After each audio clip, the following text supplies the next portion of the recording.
two things going on today besides Lars Liebisch from originally from Germany, but now a personal chef in Massachusetts.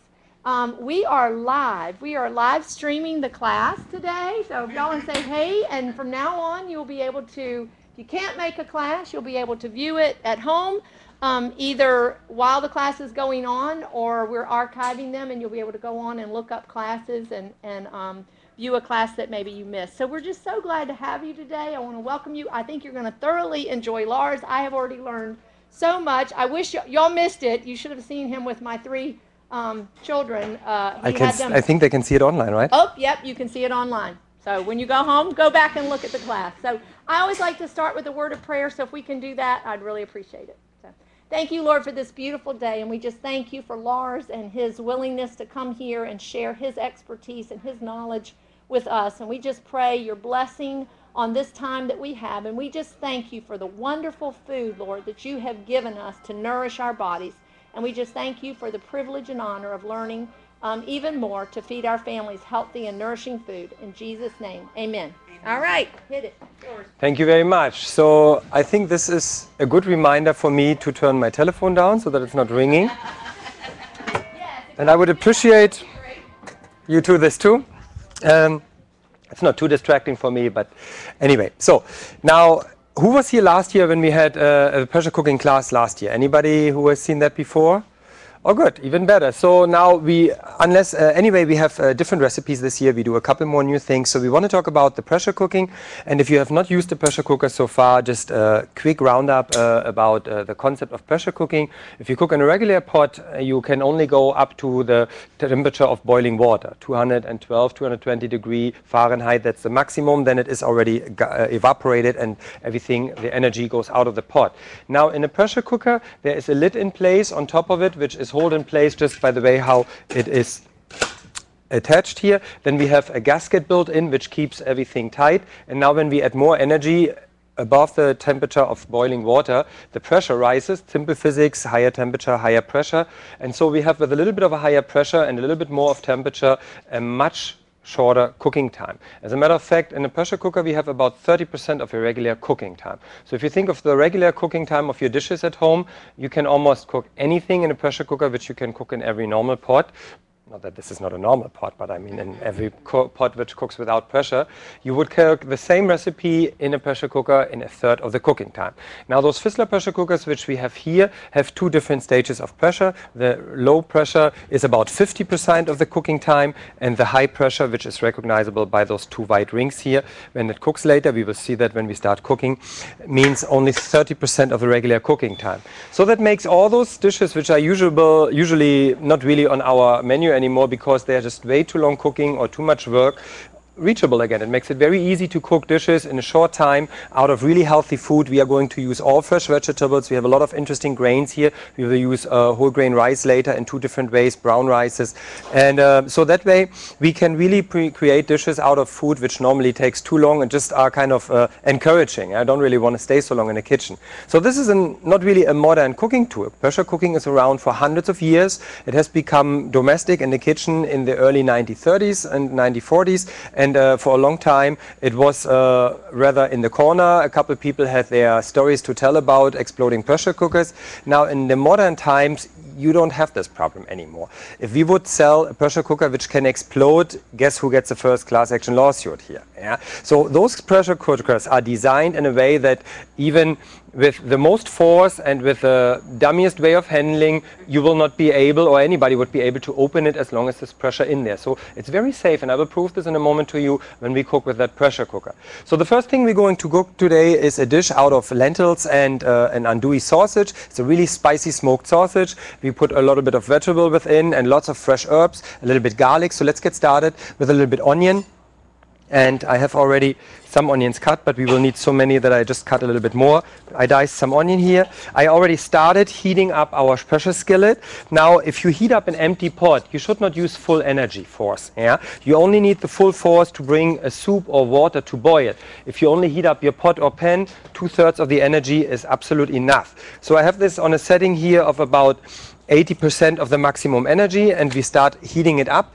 I ask you for the oil, and I didn't know if you, yes, of course, you took care of that part. How could I doubt that? So we start with a little bit of olive oil here. Measuring is overrated.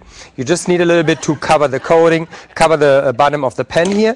Now you will notice, and later we will show this again on another one or when this is washed, this particular pot, pressure skillet, has a certain pattern in the base, and you can see it up there on the television screen.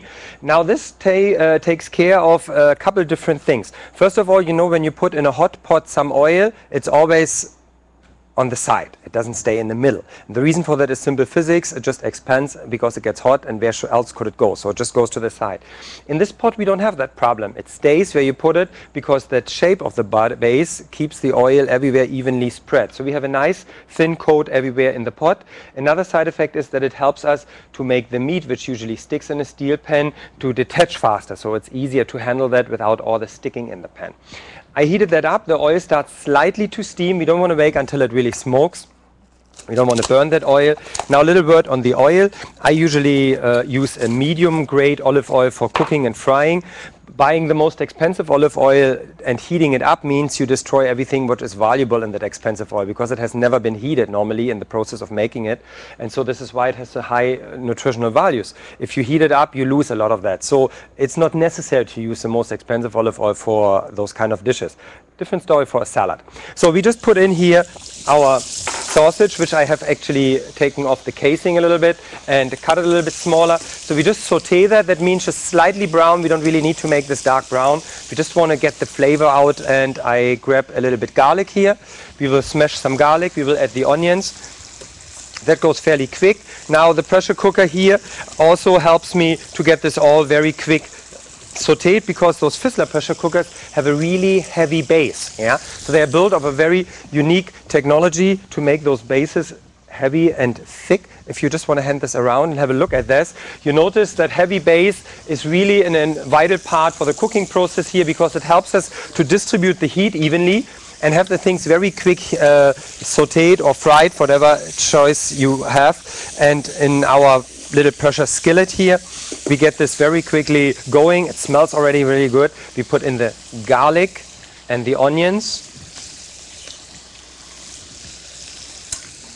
And as a matter of fact, we are going to use some herbs, and some of those herbs are better off being used in the beginning and others are better for the end. Little rule of thumb is that all those Mediterranean really hard herbs like rosemary, sage and thyme, they need to cook. And as a matter of fact, they give the most flavor if they're heated up in oil. So you don't want to wait until you have the liquid in there and then put the herbs in. Put the thyme and the rosemary in early, as long as you have the hot fat. That makes the flavor really boost and get much, much stronger. So we stir this just around for a moment. And now we need some vegetables to make this a little bit more interesting. I just put in a couple carrots here, some fresh peppers. So now you will see, when you follow the recipe in front of you, that most likely at this point I have already changed a couple things. Cooking is not about following the recipe by the letter. Yeah? The recipe is not a law for me. It is a guidance that helps me to know what I want to put in that dish. But if I decide I want to have a little bit more of this or that, then I just do. The recipe at the end just helps me to get everything together. But the taste of that is what I determine and not the recipe. Yeah? So we will here heat that up.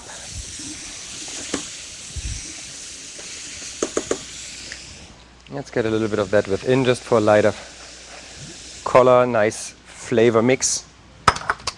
And now we need some lentils. Now, grains, beans, lentils are usually those kind of things which cook a long time. A lot of people pre-soak beans, as an example. In a pressure cooker, you don't need to do all those things. The pressure cooker really is ideal when it comes to break down the hard structure of those hard grains and beans and lentils. So we are going to use here a regular lentil. You can, of course, buy those faster cooking lentils. There are a couple types out there, those little orange ones or the white ones, which really cook very fast. So now if you use those in a pressure cooker, I would say 3 to 4 minutes cooking time, that's it. Otherwise they're gone. It becomes baby food. It just dissolves. Yeah.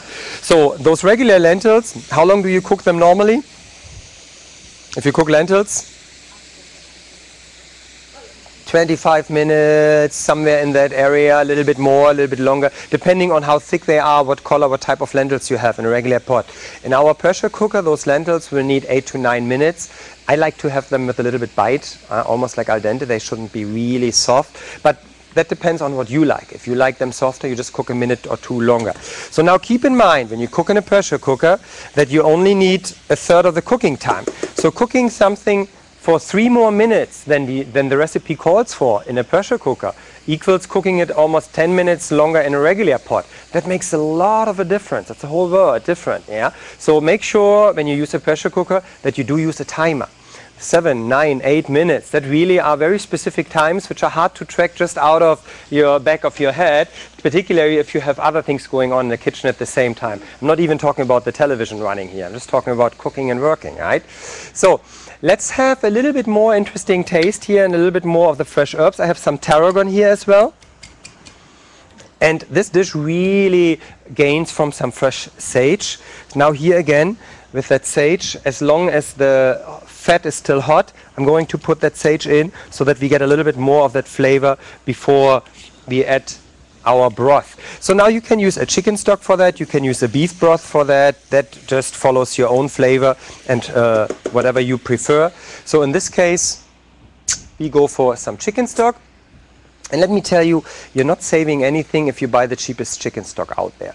Usually you get a tasteless, cloudy liquid with a weird odor, yeah, and they call it low-sodium chicken stock and tell you it's healthy.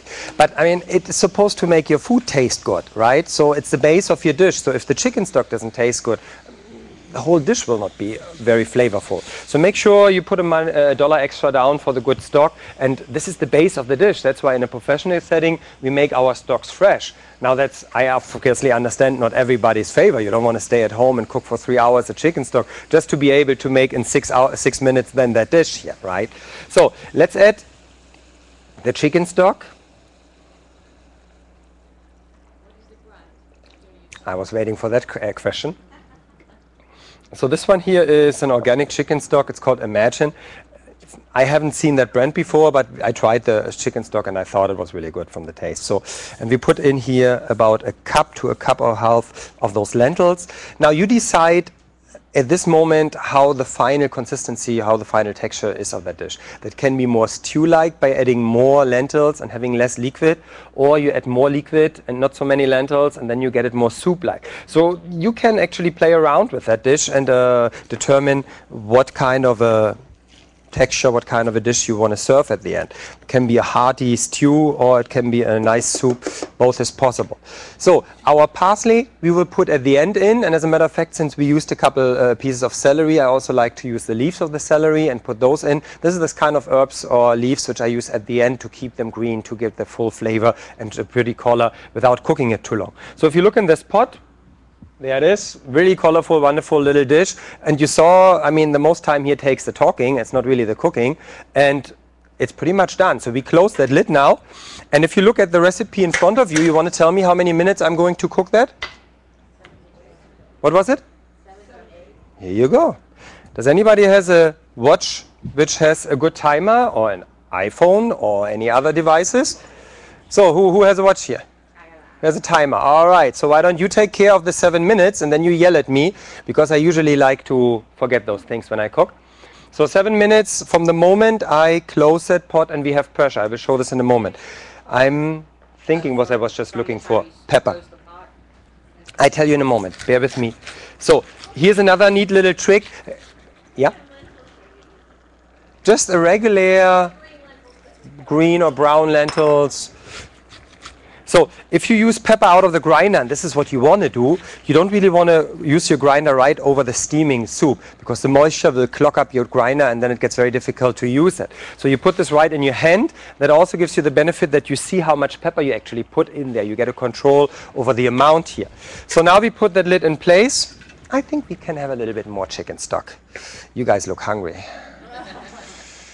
All right, but remember, There are a lot of vegetables in there which give us a lot of moisture to that dish as well. Right now the vegetables have all the liquid in them. Yeah. Later the solids will be less and the soup will be more because the liquid comes out of the vegetables into the soup. So I put the lid in place. You saw that was very easy.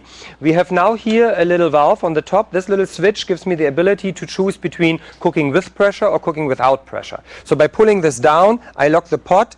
The liquid inside starts to boil. At this point I'm using full force. I want to bring this up to boil fairly quickly, yeah. And as soon as it starts boiling, the water will push out all the oxygen, which is better for the cooking because the vegetables don't turn their color dark or brown so fast, yeah. So they stay more vibrant, more lush in their color.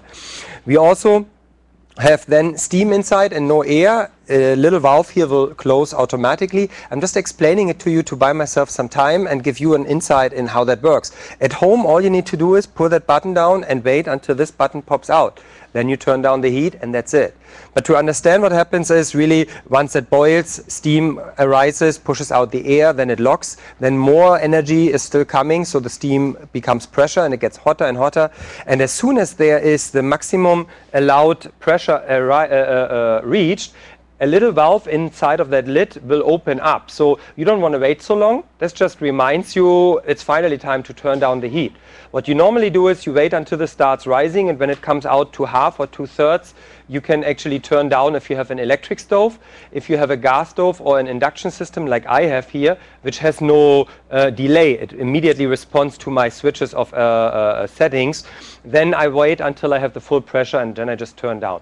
The energy which we need to keep that going under pressure is usually 15 to 25% of your settings. So if it goes till 9, then 2, 3 the most, that's it. Yeah. If there is still steam coming out, you go lower. If the little button falls back down, that means you don't have enough pressure, then you go higher. But this works with every pressure cooker that way. Yeah? The beauty here is that it is very simplified with those Fissler pressure cookers to the fact that you just close it, you lock it, and when the blue button pops out, you turn down the heat. We will talk about later what we have to do to open that pressure cooker, which is very safe and very easy to handle too. So at this point, my very strong, powerful induction system here from Fissler brings it already to boil. I can already hear that here pressure is in there. Let me just prove it to you. No, it's not quite there yet. We will be there in a moment. You see the steam coming out, so it hasn't closed yet. And let me use a moment to explain a little bit what we use here to cook on. Those induction hubs are actually a really cool thing. They do not create heat. They create an electromagnetic field, and that field heats up the pot inside. Does anybody has a dollar note for me? About a 50. Come on up. I take it all. And it's mine. Yeah. So now look at this. Do not attempt at home unless you have an induction. Yeah. This is not going to create the heat in the classic understanding of cooking. Yeah. It creates a field, an electromagnetic field. This field turns in the base of the pot into heat. That means the heat is immediately where we need it, in the bottom of the pot, and not much lower and has to rise. Yeah. So and as soon as we have the heat there, if I turn it off, it immediately turns off, so it has no delay. Wonderful way of cooking. Now, a neat little extra feature of those little induction hubs from Fissler, and they're called Induction Pro Cookstar, is that we have 2 extra functions. We have a booster function and we have a keep warm button.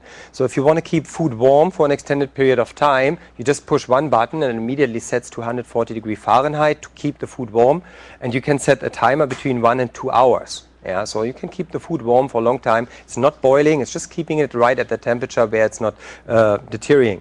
And you know how it often happens. You cook something and it's not enough heat. You crank up the heat, then you get distracted. And the next time you come back, it's already burning or boiling over. We don't have the problem here. We just push the booster button, and for 30 seconds it turns the whole system to maximum and then automatically back down to the previous setting. So let's say you were on 5 or 6, just slightly boiling, and you want a little bit more, you push that button, and after that it is boiling a little bit more. So it's not the problem that when you come back it burns, because it shuts back down to the original setting. Very helpful often, and you see by this time now we have here the white first ring can be seen. That means we have the low pressure. We want to wait a little bit longer until we have the full pressure, and then I turn it down. At this point I would say we start cooking the second dish to prepare that, because this doesn't need me. Yeah, it cooks by itself. This is actually the moment where you start the 7 minutes. Now we have the pressure, we turn down the heat, and this is when the timing starts. The timing does not start when we turn on the heat. It first has to boil. We have to have pressure. Once the pressure is there, the timing starts. But until this moment, that's cooking like in any other pot. You still have to wait until it boils in every pot. But now really the pressure cooker does its magic and cooks it much faster. So the second dish on my recipe list today is a carrot orange ginger soup with pine nuts and with some cilantro. Wonderful dish. We are going to use a 6-liter pressure cooker for that, or 6 quarts as a matter of fact, 6.5. So you see this is just a different shape. This also is a Blue Point model from Frizzler, and you already noticed while you were handing around this little pen how heavy those bases are and how wonderfully made they are. You hear that steaming here? That tells me I can go further down. I am now on a setting of 2, and that should be enough to keep that cooking for 7 minutes. You let me know when we have that reached, all right? So I'm heating up a second pot. This has more the shape of a classic pot, so it's great for soups. Not that you couldn't make a stew in it. It still has that nice heavy base to fry. But if you want to make soups, that's the better choice because you get more liquid in by that shape. So we start again with a little bit of olive oil. That can also be a milder vegetable oil, or you could use a clarified butter, which goes great for all those kind of dishes as well. And we want to have here some onions, which we saute first. Here again, it's not about browning those onions, so we don't need full force. We just want to have those onions become soft, translucent, yeah, a little bit shiny, so that they become sweeter. And then we will add the carrots. You will see this in a moment. Have them already cut. And here's some kudos to the whole team which prepared that today. That was great work here earlier by preparing and cutting it. And as we said already, you can see this all on the internet, as we learned. So you just wait until the oil starts slightly to steam, yeah, and it moves a little bit around. You can see that it gets hot, and then we start with our vegetables. The onions, that should be enough.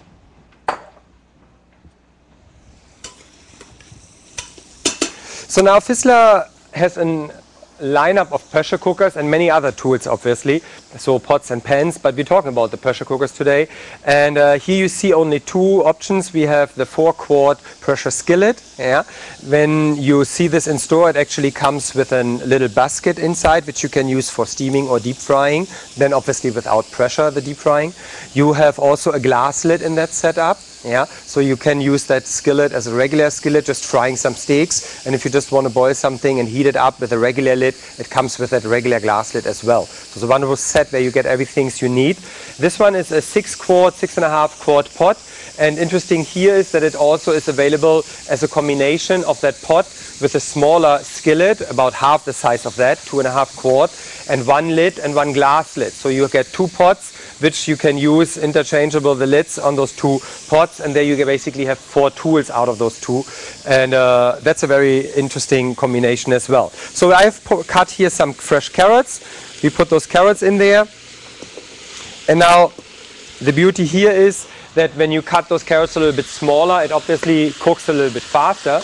Regularly for a soup like this, I would expect a cooking time to get those carrots really soft, and what we're going to do is we will puree that soup. So if you have the carrots so soft that you can puree them, you cook them usually about 20 minutes, maybe 25 minutes until you're capable of pureeing them. If you cook them less than that and you puree the soup, it gets kind of coarse. It's not really smooth and silky. Now, in our pressure cooker, simple math, it makes pretty much around 7 to 8 minutes cooking time, and we can puree that. So again, a huge time-saving effect here. So let's just stir that over a medium-high heat. Now, to make this tasty, I am going to add some fresh ginger. Now, when you buy ginger, you want to make sure that you have a good, fresh quality ginger. And the best way to determine the quality of the ginger is in the store, you just look left, right, and if there's nobody, you break it in half, yeah? And then you want to smell it. You want to have a lush, fresh, fragrant smell. And you see the lesser of those little hairy strings you have looking out there, the younger and the fresher the ginger is. Also, when the ginger gets older, it changes the color into gray, sometimes purplish, a little bit bluish, and it just doesn't have that strong fragrance. So make sure you get a good fresh ginger, something like that. I usually compare it to a Yukon potato collar. Yeah, this is how you can see that you have a fresh ginger. So we cut this in slices. Be careful if you're not a big fan of that strong flavor of the ginger, which easily overpowers your dish, you shouldn't put too much of it in it. Yeah? So we have about a walnut size amount here of ginger for our soup. How many more minutes on our lentils? Oh, she already put the phone away. Keep track. 1 minute 40 seconds. Time flies by very quickly when you have fun. So we need now some chicken stock again, and to make this what we call the orange carrot ginger soup, we need some fresh orange juice. And really important is, can you give me that bottle? Really important is not to use an orange juice which is based on concentrate. Because if you use concentrate based orange juice for boiling, it turns bitter. Yeah? So you want to use a fresh, you don't have to fresh press the oranges, but we all know that we can buy in the refrigerated section of the supermarket a good orange juice which is made from fresh pressed oranges. So also to give this orange flavor a little bit more boost, we need a little bit orange zest. So ideally you want to go for an orange which is untreated. If you cannot find an untreated orange, I highly recommend to wash this thorough with hot water. A lot of those oranges are treated with a wax, yeah? And in order to get that off, you need hot water. You don't need soap, but the hot water will dissolve that, and it's a little bit easier. But ideally, for a best taste and the least impact on our health, we want to have an untreated orange. So we go here with a nice microplane, and we grate off about the skin of half to 1 orange, depending on how thick is how large is the orange and how much soup we are going to prepare. Try to not grate off the white part of the orange. You really want to have just the orange. And the riper those oranges, the better the taste of the zest. And there comes already that flavor and adds to our dish. It's time, so we are going to close that, and I turn this off and then we open this. So half orange juice. And just for a bolder, more balanced flavor, a good chicken stock again. And another way of using chicken stock or to make the flavor stronger is using a good chicken base. That's much better than using bouillon. You don't want to use bouillon powder. It usually has MSG and a lot of salt in it. But in order to get this nice flavorful, you could also use a chicken base, which is always a good alternative to a fresh chicken stock. But if it comes to real good taste, nothing is as good as a fresh cooked chicken stock, right? So I think we need a little bit more here. Can you see this on our screen? Yep. Has already quite an orange color, doesn't it? All right, I think we got it. So a pinch salt. No herbs at this point. We have ginger, we have the orange zest, we have the chicken stock, orange juice, oranges, and some shallots or onions, and that's all it takes. We close it. You saw again in barely 5 to 7 minutes we have this prepared. Now obviously I had some help cutting and peeling those vegetables, but if you do this at home, it still adds just a couple minutes to your prep time and you get a wonderful result. Now let's talk about how to opening the pressure cooker. There are 3 ways of opening a pressure cooker. The most simple way of opening the pressure cooker is just wait until the pressure is gone. So you would turn off the heat, you just let it stand there, and in 5 to 10 minutes, depending on the size of the dish and the size of the pressure cooker, the heat is so, the temperature is so down that we have no pressure anymore. That works well for dishes which usually have a long cooking time and where it doesn't matter if you have 5 or more minutes or more cooking time, more or less, it doesn't really impact the dish. On our lentils here, if we let this sit for another 5 to 10 minutes, that means it's still cooking in there for 5 more minutes, and that means softer lentils. So we need to open this a little bit quicker. So the next option we have is just releasing the pressure. You have here a little button and you push this and there goes the pressure. Want to come a little bit closer to me for a moment? Come on down here. Come on all around. Can we get a hand for her? What's your name, sweetheart? Anna. Anna. It's nice to meet you, Anna. So what I want you to do is you push that button up, go for it, and that's it.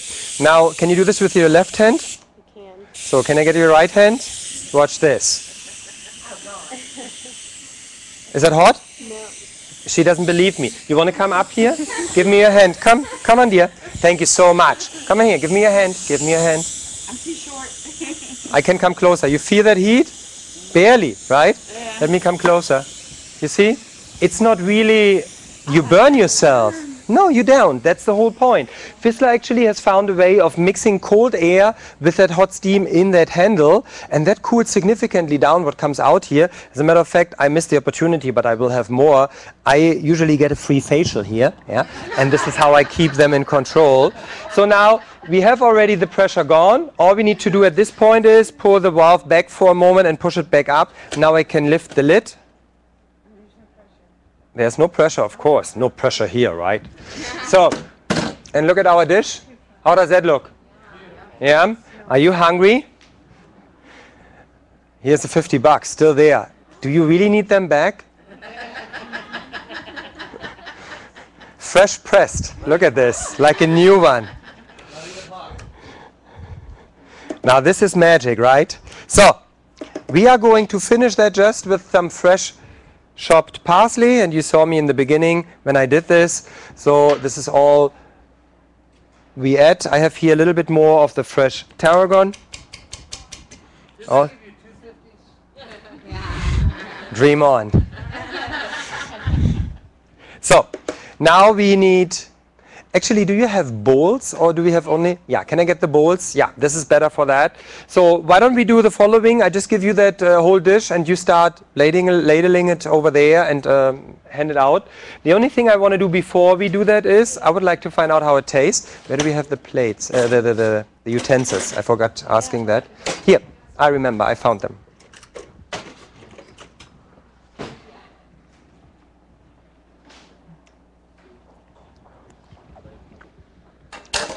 That's what I thought.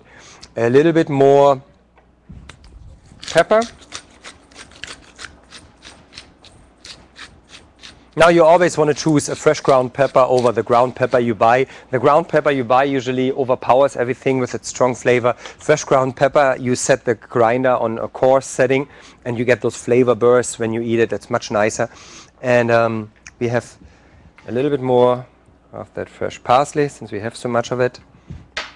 And now I just, do you have you need this over there? You're not going to carry this with one hand. That's really heavy. These are the magnetic trays. Ah, look at this. Isn't that cool? The whole thing goes right with you. So, they're going to serve this for you and you will try it. If you like this a little bit spicier, you can put in a little bit chili. Yeah. Now those andouille usually already come with a certain spice. Yeah. So you don't want to put too much in there. But if you like the heat, that's something you can push by adding a little bit more chili or a cayenne pepper.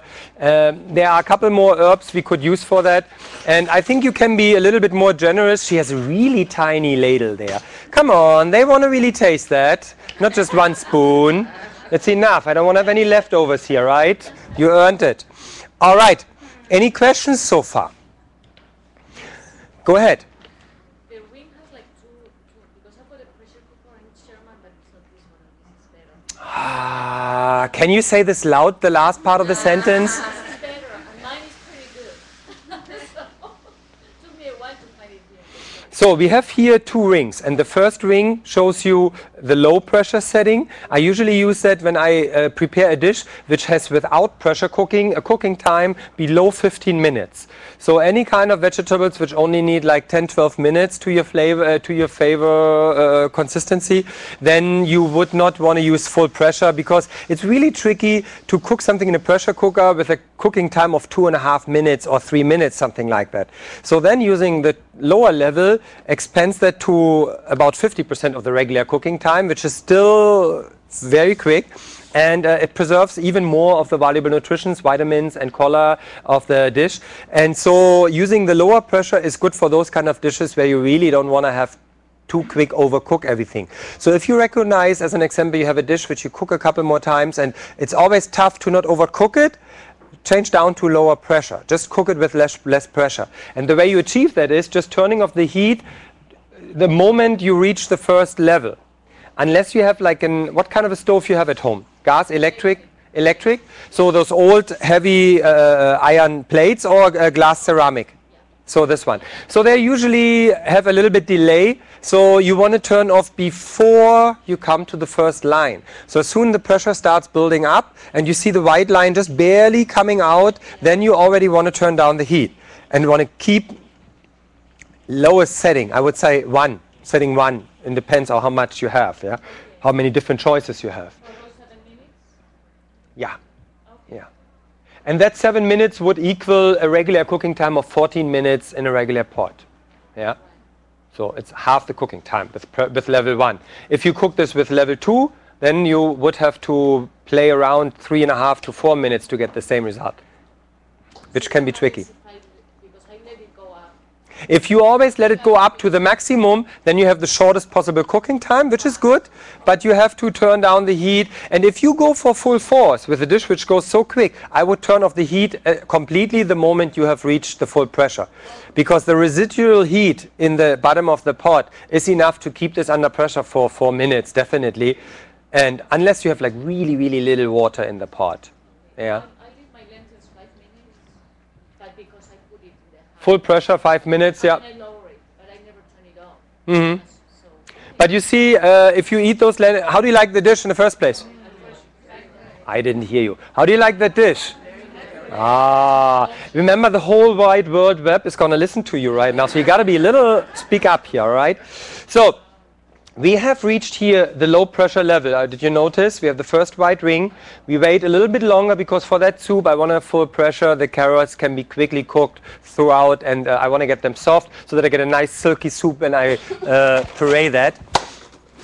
So now I'm going to pull out here my second favorite kitchen tool right after a pressure cooker. As a matter of fact, I have 7 of those at home. I just love to have all the sizes and play around with that. And I do use them on a regular basis. There's not a week where I not cook 2 or 3 dishes in a pressure cooker by side of everything else I cook. Yeah.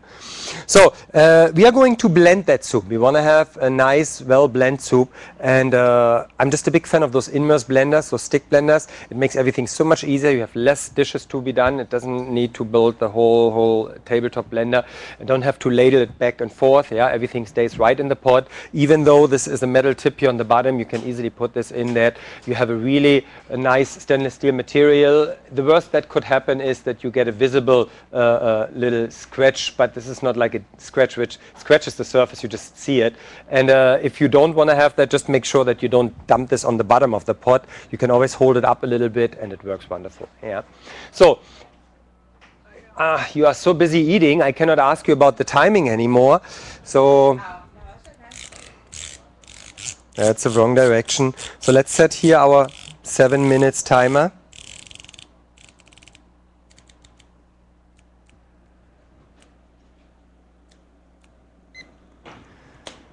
Does it start? Yeah, and I already smell the orange coming out of that pot with the steam. We have full pressure here now, and you can hear that now, because I have not turned it down, it starts hissing. That means it just opens a valve, and through that valve, the steam, which is more than we need, just gets expelled. So we have a safety valve built into that pot, which makes sure that you don't have too much pressure. So it cannot explode. Now, you might think, but what happens if that valve fails? Yeah, or if some piece of orange or potato pops in that valve. Yeah, we thought of that one too. There's a second valve here on the other side of that pot. And if that should fail, we have another opening which will open at a higher pressure. Yeah, it doesn't open now, but if I don't turn down that heat and it gets higher and higher, they both open at one point. Yeah.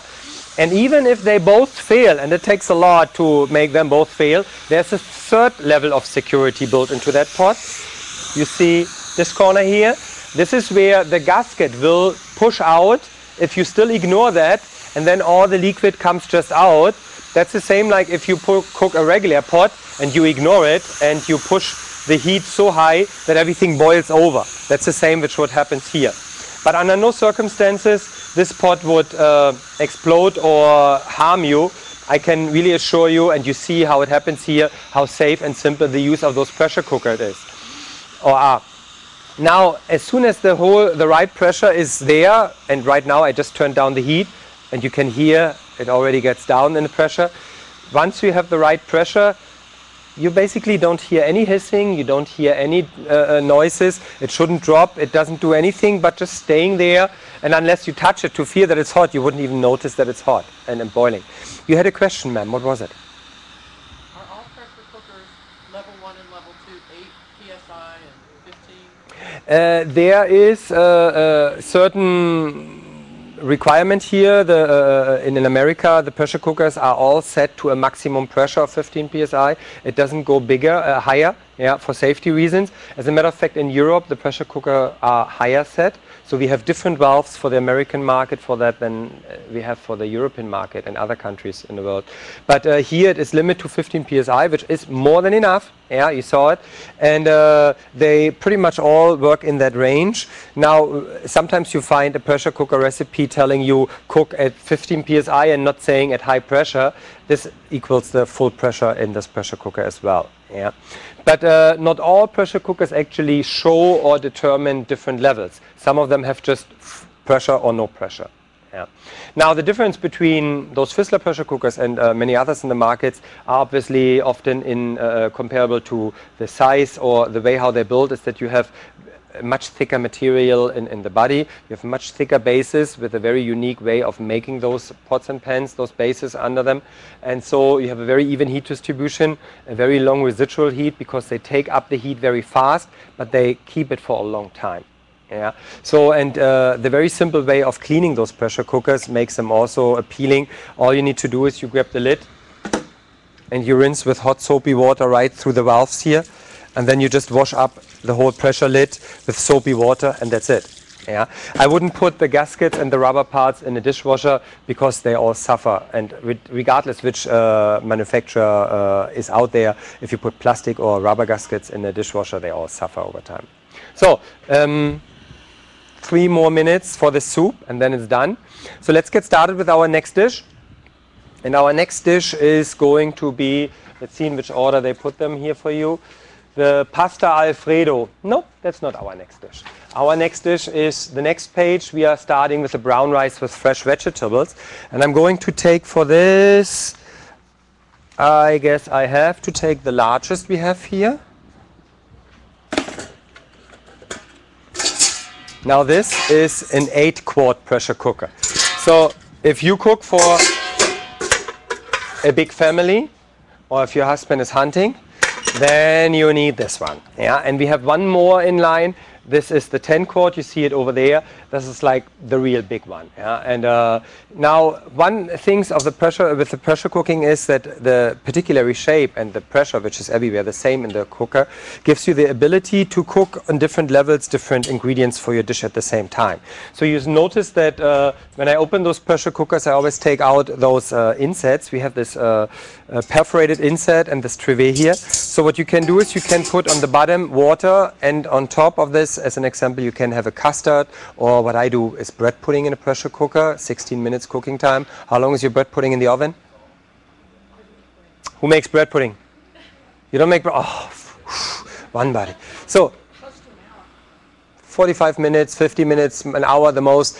Let me tell you, most people overcook their bread pudding. Try 10 minutes less next time. It's softer. Wonderful. So 45, 50 minutes is normally the right time for a bread pudding. And in my pressure cooker, because bread pudding is custard based, it's nothing else than a custard with bread in it and a couple nice interesting add-ons for flavor. 16 minutes for a regular bread pudding in an 1 to 1.5 quart oven-proof dish.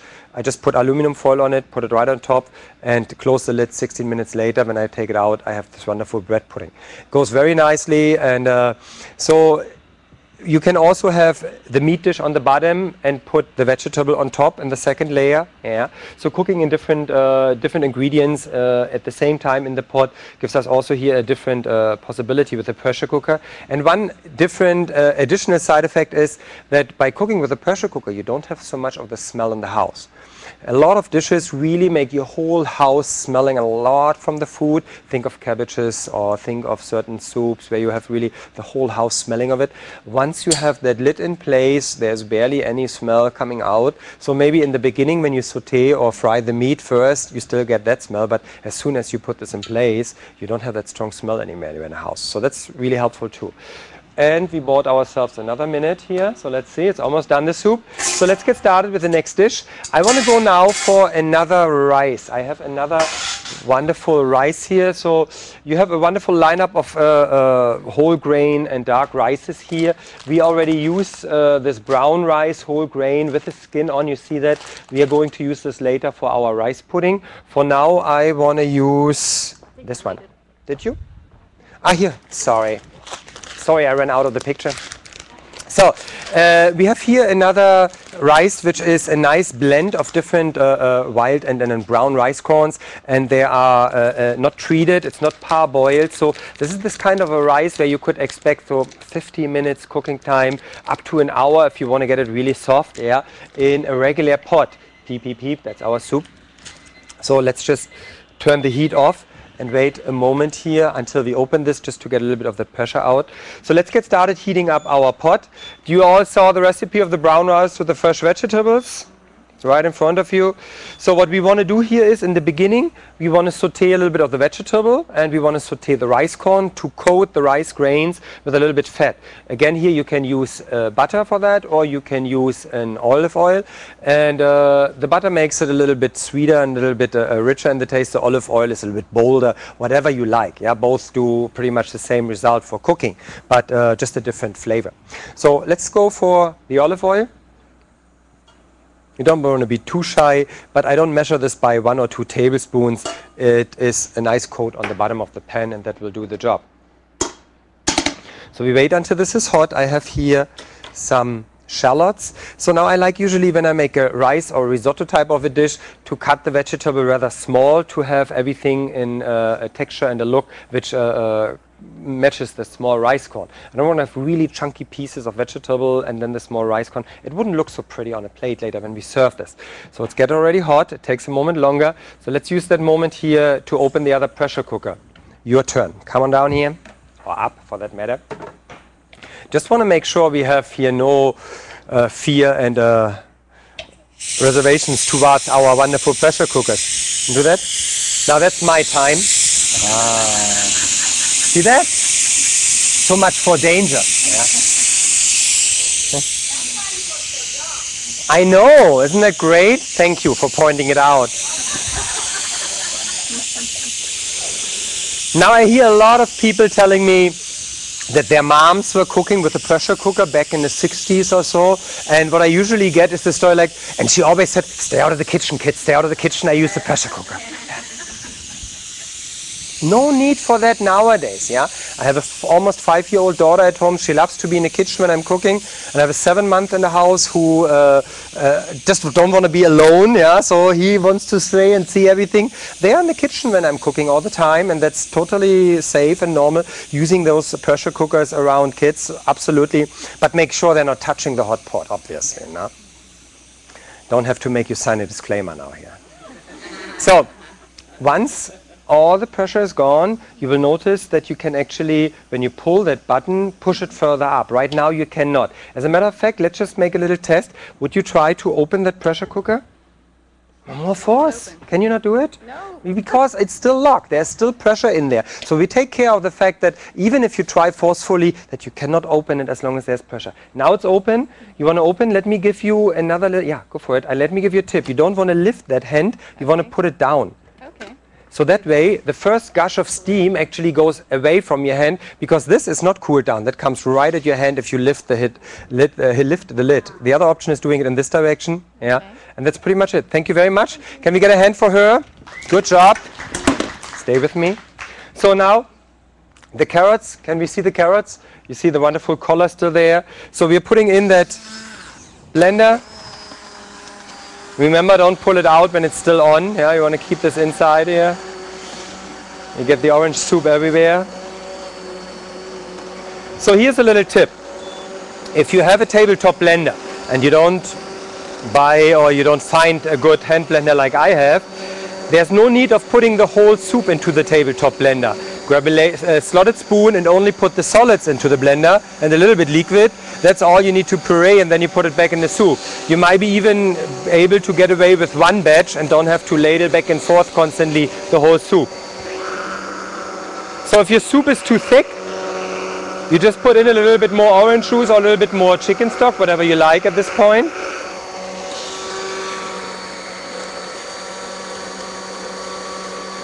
And there we have it. Our soup is almost done. Do we have more bowls? Everything ready? Looks great.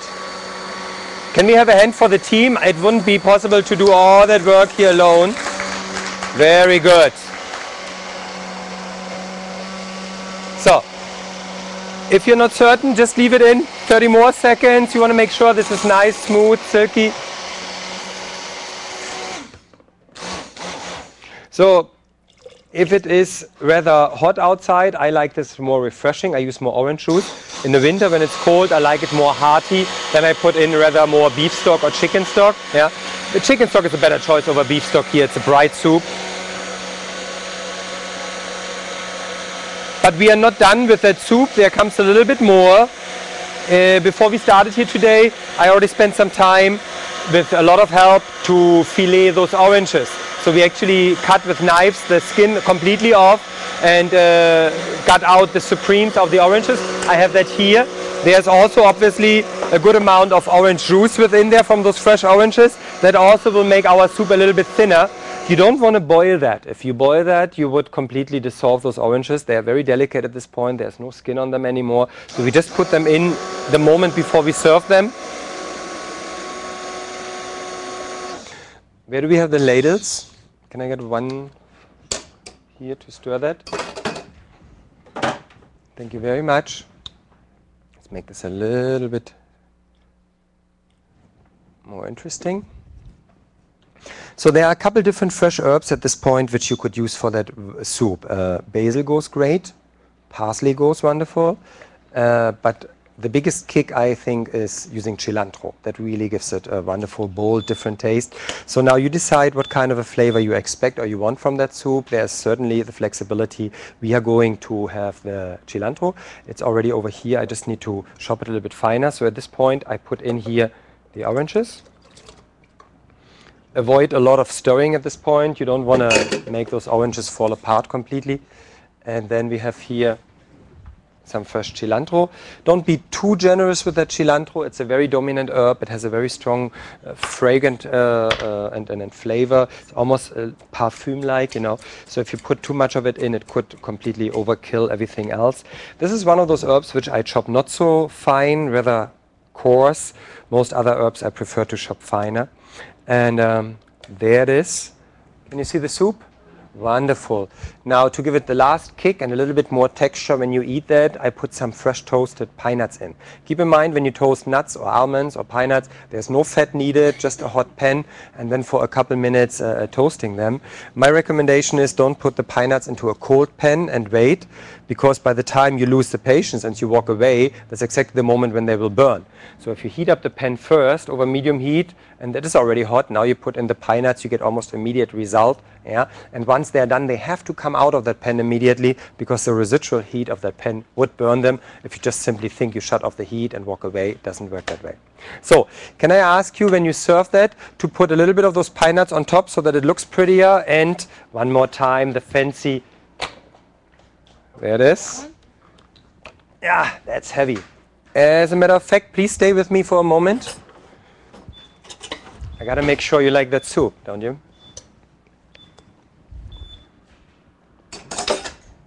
I knew it. Just a pinch of salt. Ah, I love it already. And maybe even, no, you go. Mommy takes that. One leaf on top, just one little. Very good, make pretty. That's what we look for in a good dish. It's all about the presentation. Any questions so far? Yeah? So we're good on the timing here. We have 3 more dishes, but they go pretty quick. Yeah, thank you very much. So our pot here is hot. The oil is long enough heated up here in that pot. So at this point we are going to add some onions. So here we go with the shallots first. They're a little bit sweeter, a little bit milder also, and a good choice for those kind of dishes.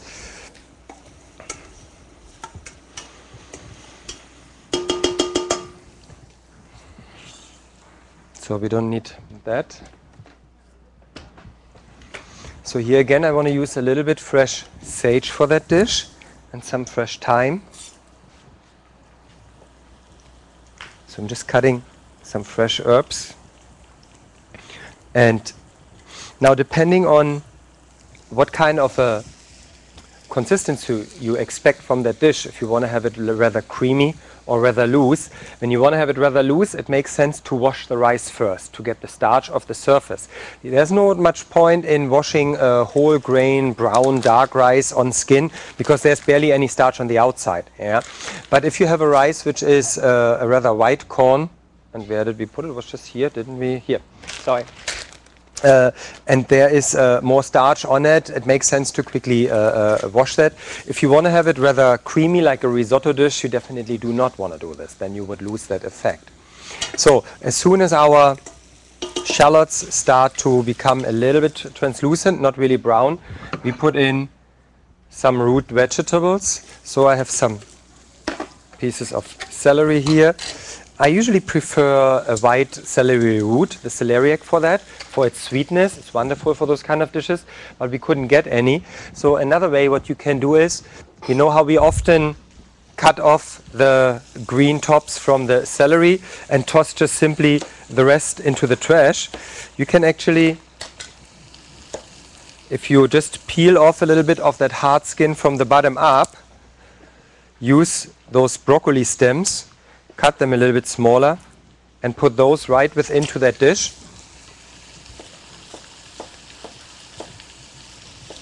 And here again we saute all the vegetables first before we prepare the whole dish out of them. That makes them become stronger in their flavor. Yeah, it boosts the vegetables' flavor. So this goes great within there. Here another piece of the broccoli stem.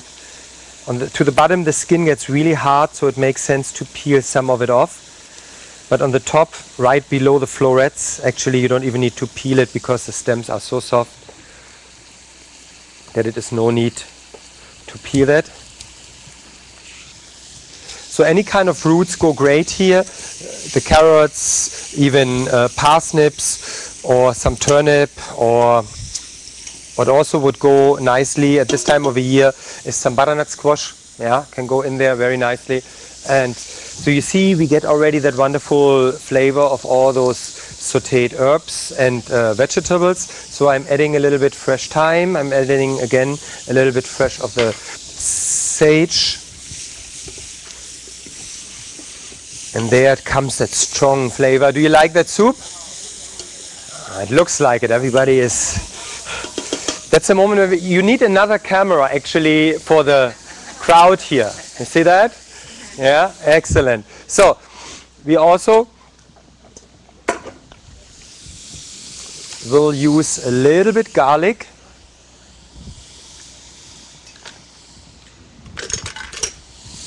Let me just keep here everything a little bit cleaned up. For the garlic, just simply crushing it will do the trick. And now at this point we will add our brown rice.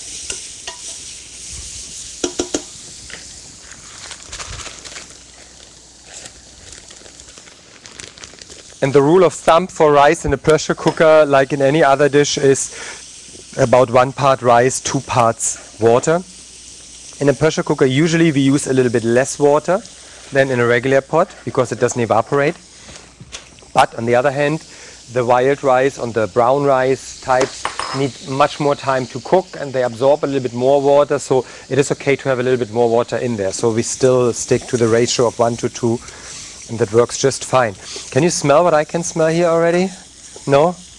I guess you have to come closer then next time. So you can see we have everything in here. We have the vegetables, we have the rice, and we have the seasoning. So I want to go again here for some chicken stock. You could also use a vegetable broth for that. As a matter of fact, why don't we go for the vegetable broth and make this a pure vegetarian dish.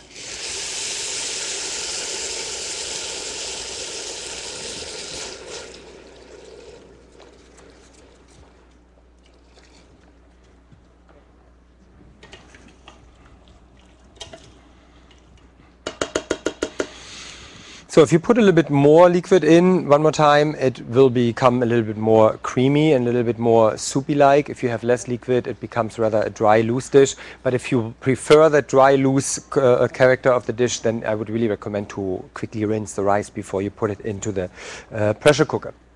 So we are going to put in here a little bit lemon juice and some fresh broccoli at the end. Now the broccoli is one of those vegetables which you don't really want to cook in a pressure cooker. It barely needs more than 3 minutes in a regular pot, so why putting this in a pressure cooker in the first place? You don't save any time here and you just overcook it way too easy. So for our dish we are waiting until our whole dish is cooked, then we will loosen it up with a fork, put just in the broccoli florets and close the lid and let it just stay for a couple more minutes, and that's enough to finish that up. Yeah. I also like to add some juice of a lemon to that. Remember that you always want to roll that lemon with some force on the cutting board to make it nice and soft. That makes it so much easier to get all the juice out. And if you keep the cut upside and not to the bottom, the pits stay actually inside. So simple gravity helps us here to keep the pits out of the dish. So now that's a fairly big pot for that dish, but I don't want to cook too much to make sure. As a matter of fact, I was under the impression that you need a little bit more food here earlier. Everybody looked so hungry. So let's just put a little bit more in. That's perfectly fine. Now, bear the question for a second. Now you see that I'm really not much measuring here. If you're not certain, if you don't have that kind of experience that you can tell the pieces 1 to 1 by just pouring them together, use your measuring cup. That's perfectly fine. But for a professional kitchen, we really measure very rarely. It's all about the feeling and the consistency. Tell me your question.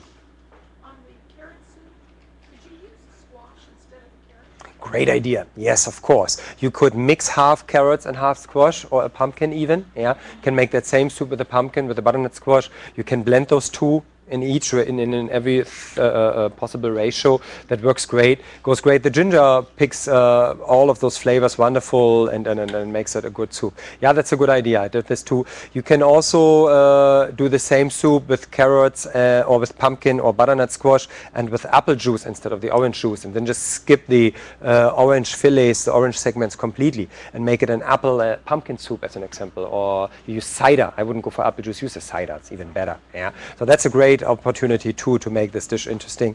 So you see, the recipe is just there to give us a guideline and bring us on speed with the ideas, and then you can just go left and right from that and then do some alternatives and try something new. And the beauty is that in that pressure cooker, really, since it cooks so fast, it's not like you feel you wasted the whole afternoon if it didn't work out so well, yeah, because it just cooks a couple minutes, and it's not like wasting your whole day for trying a new recipe. Go ahead.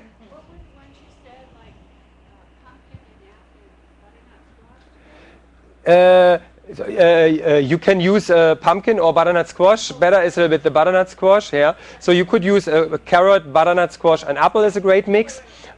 Everybody's writing heavily. Wait. You know, it's not. That's what I mean. It doesn't. If you just write down pumpkin, butternut squash, apple, and then you can use any ratio or any mix in that and try out what you like. As a matter of fact, if you don't go for the orange, take one note, write nutmeg. Put a little bit of nutmeg into the pumpkin and butternut or butternut squash and apple soup, and you will have a nice pickup of that flavor. Yeah, that goes great. So we're bringing up the pressure on our rice, full force here.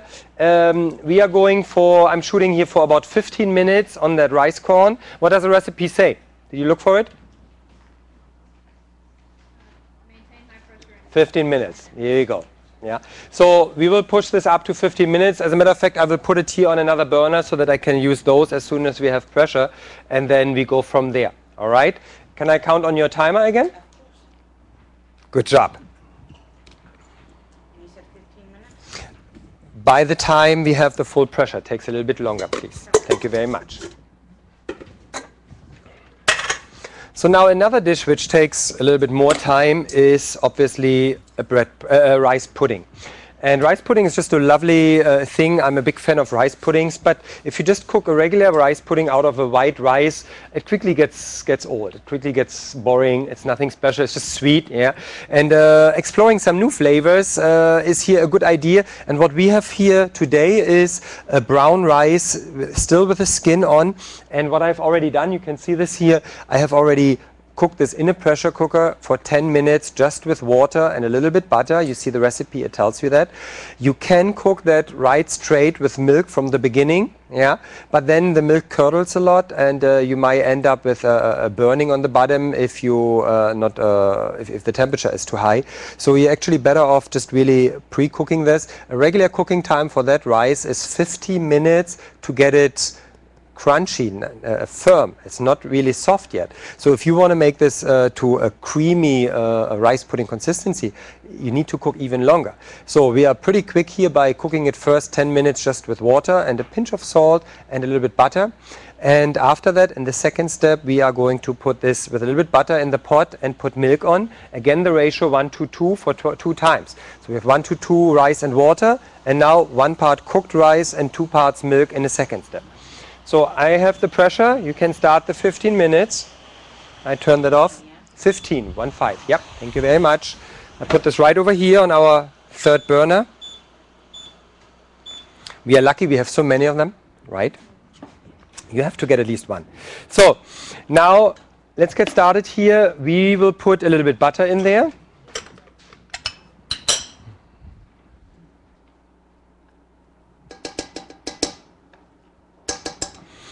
And you will see that the result of that rice pudding, when this comes out of that pot, it's still fairly soupy. Yeah. So in order to get this finished, we will then at the end blend in an egg and a little bit cream to make it creamier and give it a little bit more thickness to make the whole liquid thick. And we also put the sugar in last minute. And the reason for that is that having a dish here with a high content of sugar, which you cannot stir during the cooking time, tends to burn faster on the bottom due to the fact that the sugar caramelizes and burns so fast. So if we leave the sugar just to the end, we still get all the sweetness we want, and we don't need to worry about burning or sticking on the bottom so much. So we're heating up the butter, we put in the rice. Where do we have the milk? Fridge, I would assume? Ha! Tons of it right here.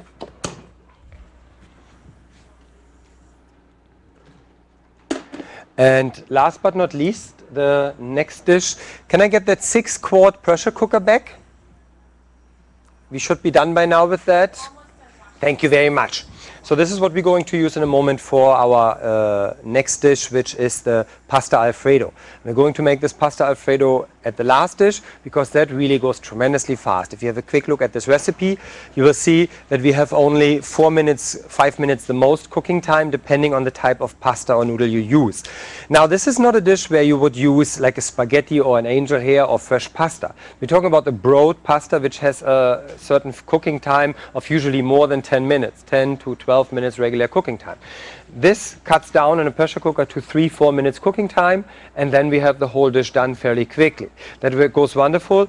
I'm not a big fan of cooking pasta in a pressure cooker just to save some time. It's not about boiling the pasta under pressure.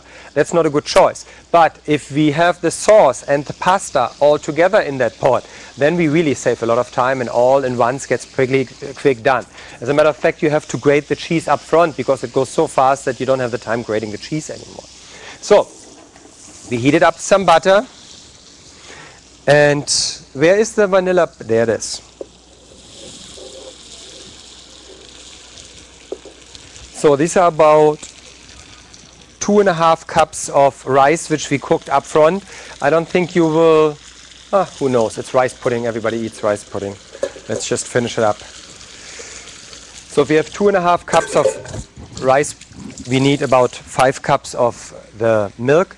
That means a little bit more than a quart. We don't need to fry that rice or with the butter. The butter is just on the bottom to keep it from sticking. Measuring cup were down here, right?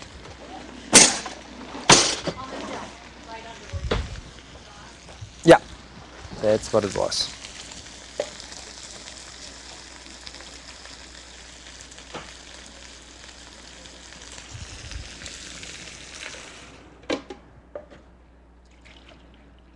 So we add the milk to it. It's a lot of rice pudding, but I've never had leftovers of rice pudding in a class. Everybody likes that. So now, in order to make this nice and flavorful, we want to add some more seasoning. In this case, I go here for some fresh vanilla, and I would always recommend to use a vanilla pot or vanilla pea, however you want to call it. Those vanilla beans have a stronger flavor, and they're definitely better than the liquid vanilla. The liquid vanilla is made out of alcohol and the vanilla beans, and that changes the flavor a lot. Yeah, you can taste that.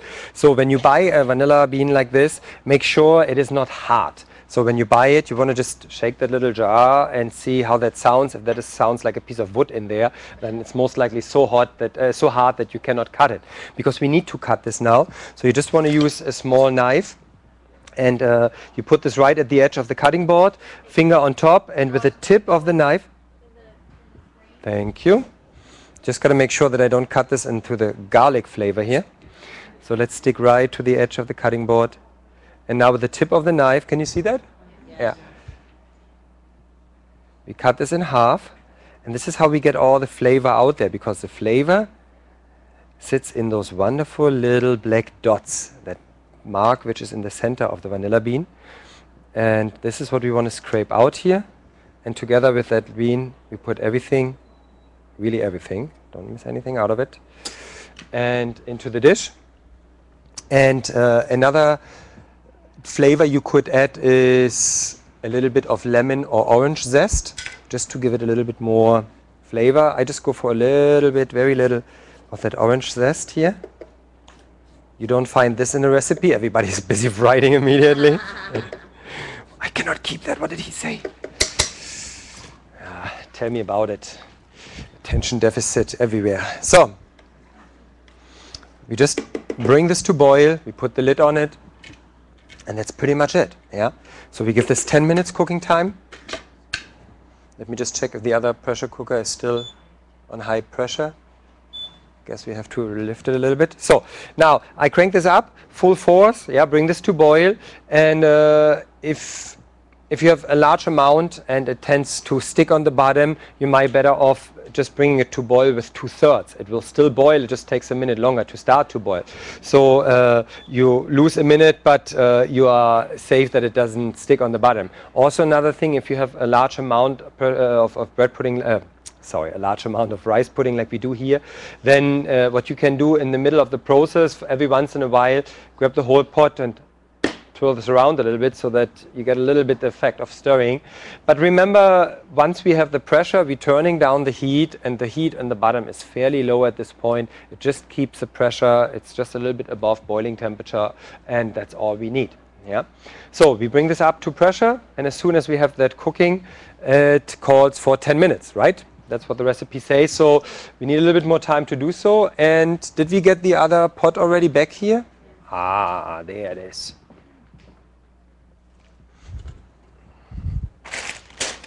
So why did you bring me two? Which one do you want me to use?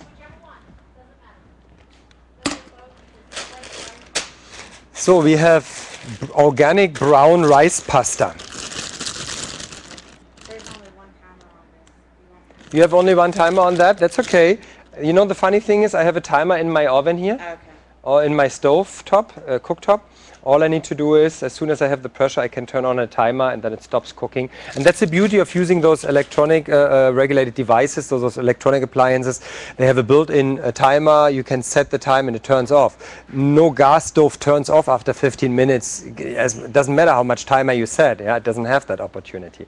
And most of the time, the regular built-in cooktops also not. Yeah, even if they're electronic, like a halogen or an glass ceramic field. So we keep that. We had some broccoli earlier. Ah, here it is.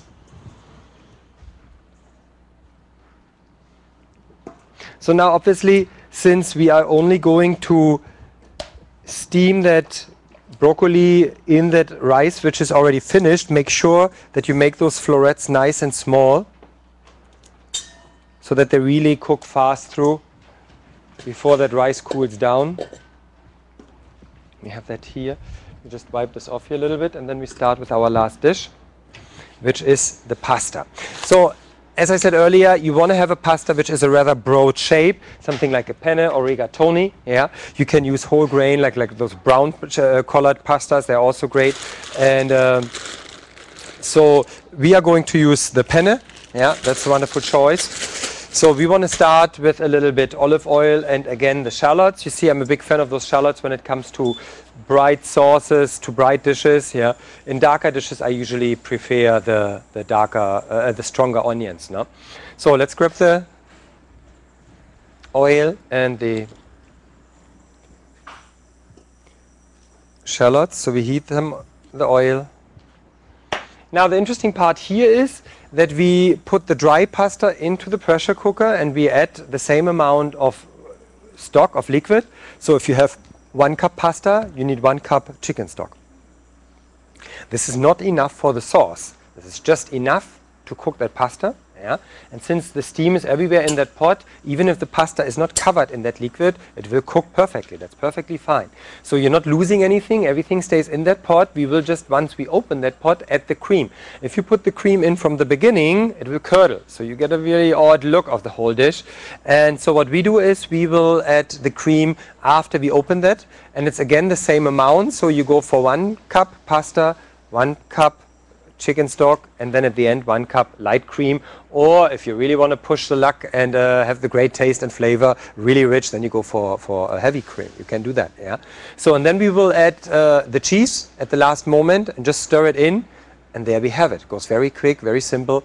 And so in 4 minutes cooking time plus the time it takes to heat that up, we get the whole dish done. So that's very quick. So let's see that we get this oil heated up. This is again the 6.5 quart pressure cooker which I'm using here. But nonetheless, we could make that dish in any of those pressure cookers, just depending on how much you want to cook. Yeah. So if you only cook for 2 or 3 people, 4.5 is perfectly fine. Yeah.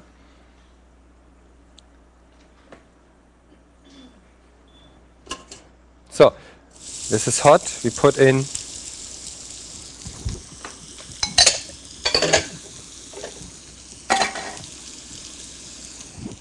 everything.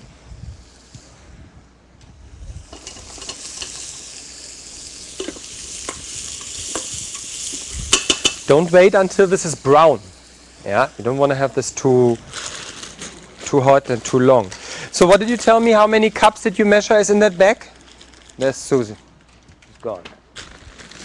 So you can actually easily measure this. Here was another measuring cup. A little bit more than 4 cups. So we put the whole dry bag of pasta right into the pressure cooker.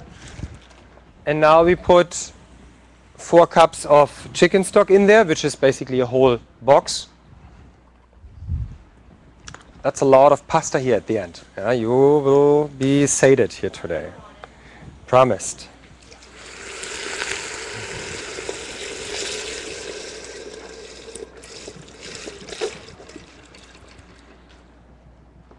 So we give this a little bit nutmeg. I saw that earlier. You already told me. Right here.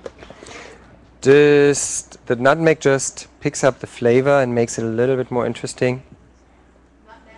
Nutmeg. Yeah. If you have so, I would recommend to buy the whole nuts and just freshly ground them. They are not so overpowering. That's like with the pepper. You get a nicer flavor out of those when you just grate some in versus that which is easily too much. If you just put a little bit too much, and it often gets kind of a bitterness to the dish. So be careful with the nutmeg. We also want to put a little bit salt in there to make sure that we have a good flavor to the chicken stock. And now we close that with a lid. Not at this point. The cream comes in once it is cooked. I just mentioned when you were outside, when you put the cream in early during the cooking process, it tends to curdle, so the whole dish looks kind of curdled. Yeah, it's not so pretty. So if you just wait with the cream to the end and put it in after you boiled the pasta, you get a prettier look. Yeah, and it works perfectly fine. So we bring this up to speed. I boil here on full force. I have 9. It's the highest setting for those burners. And as soon as we have the pressure, that actually starts to cook for 4 minutes, I said usually is enough. Yeah.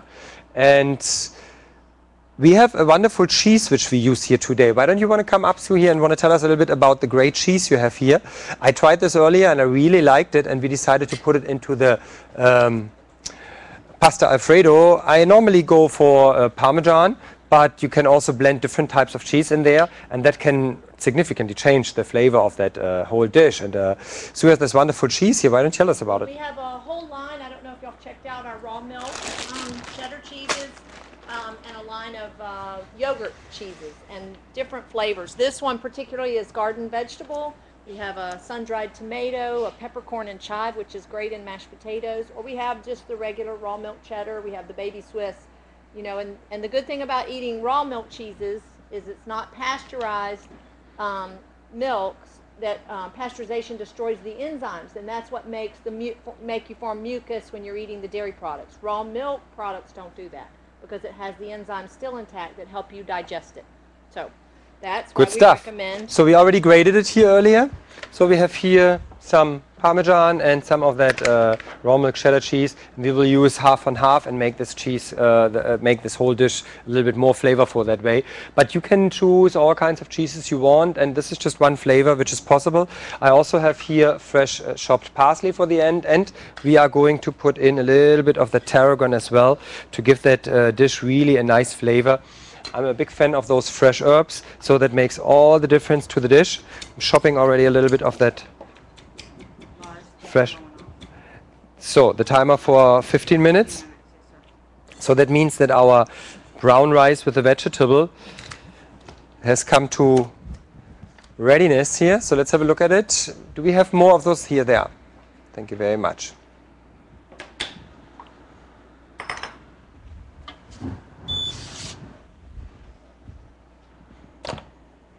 I just love that.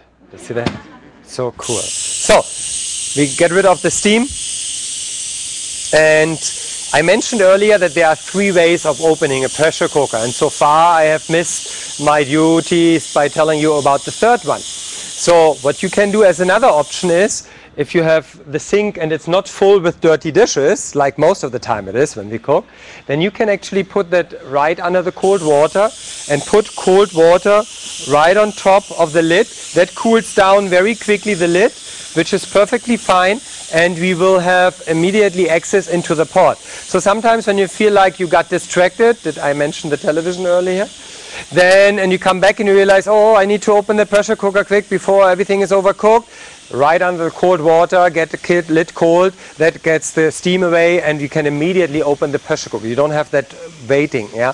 Also in the winter, sometimes if you have the cold windows and the whole kitchen gets like foggy just from steaming up all the pressure cooker, there's another way to avoid that. So our rice pudding here is under full pressure and boiling. I have turned it down to the smallest setting, setting 1, and I'm setting here our timer to 10 minutes. And we just let this boil for 10 minutes. At this time, the Alfredo is also coming to pressure. A moment from now, we have the full pressure. 5 minutes after that, it's done. I'm listening. 4 cups of rice. Which one did you add 4 cups of rice? This is pasta. This is 2.5 cups of brown rice with 5 cups of milk for the rice pudding.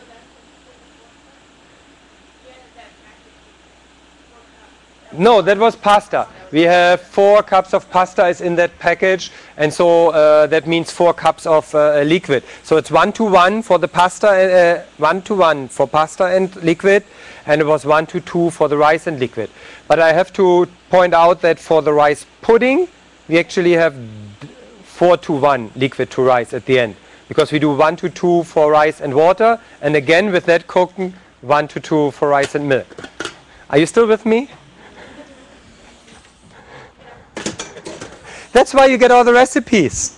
Yeah, but we don't know. Can we see the rice with the brown rice with all the fresh vegetables? That also goes great if you have roasted vegetables. So if you roast the vegetables or you have too many of them, let's say you make a nice big roasted vegetable platter and you realize you've done too much of those of that dish. Unlikely, usually people really like to eat that, but let's say you can save a couple to the side, and that is something you couldn't put into that brown rice dish, and would be a wonderful addition to the flavor to have that roasted. So no, yeah, right within from the beginning for good bold flavor. So One more tasting here.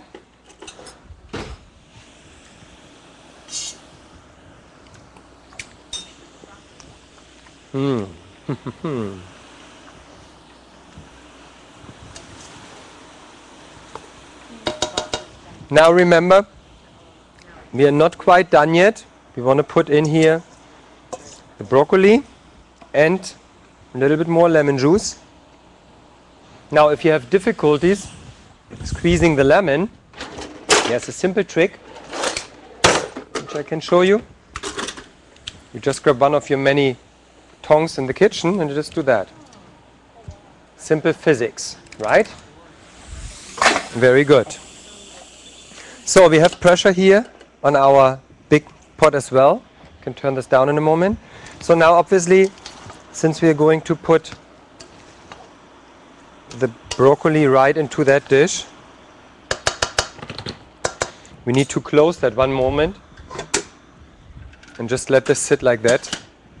And in a couple minutes the broccoli is soft enough, it's cooked enough with all the hot rice, and we can actually serve that.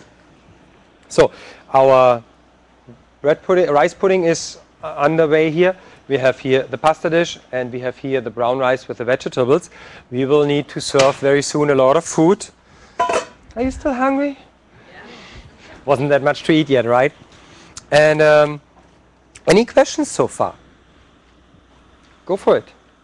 No? No? You didn't even ask me for the price. What was it? Your email address? My email address? Oh, that's easy to find. Just Google my name. I shouldn't say that here, right? No, but if you, I usually, I have a 1-800 number for those emergency calls when something burns and you want to know from me how to fix it. I have to charge you for that. Other than that, I'm planning to do a super dinner that's potatoes and leeks and blue cheese. If I want to convert a recipe, do I just plan on it taking a potato steak, 20 minutes? did I hear a soup? A soup, potato leek soup with blue cheese. Is that what you said? So what you would do is you just cut down the cooking time a third. So you start with the potatoes and no, as a matter of fact, you start with the leeks. You want to have on a low heat, ideally with the butter rather than with olive oil, saute the leeks. Then you put in the potatoes. Yeah. Then you put in the liquid right away. You don't need to saute the potatoes. You actually just boil the potatoes. The potatoes are also thickening the whole soup, obviously. So usually you use a chicken stock for that, most likely. And at the end you said you would like to have it with blue cheese. You just put this in. So all you need to do is cut down the cooking time. If you cut the potatoes to an inch cube, I would go for 8 minutes cooking time. That's all it takes. Then you open it and you puree it. Yeah, that's all you do. So you puree it and then you put at the end the blue cheese within. You can puree the blue cheese with the soup or just the sauce when you leave it in and then stir it. Don't boil it too long anymore. You also keep a little bit more of the color of the green leeks. As a matter of fact, we use both the green and the white part of the leeks. So a lot of people throw the green away. You only throw that green part away, which is like hard and stringy and firm, but the center, the wonderful tender part, you of course want to use. And as a matter of fact, if you want to make that soup a little bit more shine, what you do is you just grab the nicest of the green leeks part and you cut this in thin strips and you just quickly put this in hot water for a moment, in boiling water, and take it back out. And when you serve that soup last minute, you put those green things right within and some on top, and that gives the whole, you see it, what's in the soup. You get that in first impression, oh, this is leeks, that's where the color comes from, and the flavor when you eat it. So otherwise those pureed soup tend to appear like baby food. Yeah, there's like no texture other than just a smooth, silky consistency. And I like to have something in there which gives you some bite. My recommendation was some toasted almond slivers on top when you serve it. That gives you a little crunch when you eat it. Yeah, really great. Great soup. With the blue cheese, I like that idea too. So we need 4 more minutes on that. Let's see if our broccoli here is where we need it. Almost, not quite. So I would recommend not to stir too much with a big spoon or ladle in that cooked rice here. Use forks to loosen that up a little bit. Otherwise you tend to just make this more and more mushy in the consistency. So let's give this a little bit more time here.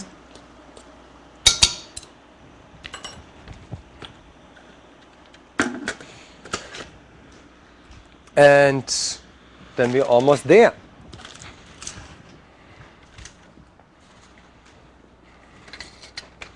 So I also use here a little bit of our leaves from the celery.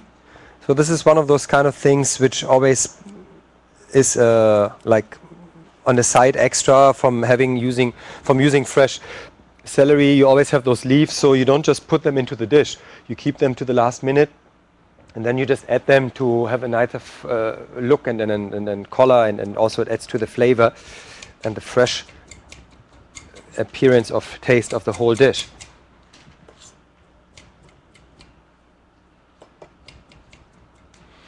All right, I think we are going to start serving the brown rice. I feel like we need to give it a little bit heat for a moment to make sure that our broccoli actually gets really... Be careful now, obviously there is no liquid on the bottom anymore, so it's not going to boil. When you heat that up, it quickly tends to stick on the bottom. So use 2/3 of the maximum, not full heat. Just bring it up for a minute or two to realize that it starts getting really hot again, and to finish up the broccoli, and then we serve it. The reason why I have to do it is that by talking and letting it stay here, I lost a couple of minutes where it was really hot. The broccoli should go in right away when you open the lid. Yeah, we just got distracted with all the other dishes here. So that could be only 1 minute more here. Yeah, probably we have already 4 minutes. As a matter of fact, let's just quickly show how easy that is to open that right away with cold water. So if you're not certain, just put in some cold water on the lid here. Is the camera following me? No. So we just get rid of the final amount of steam here. Normally when you put it under cold water, after a couple seconds you hear kind of a gulping noise for a moment. It's like you can hear how the pressure goes back in after cooling it down, and so then you know it's definitely open.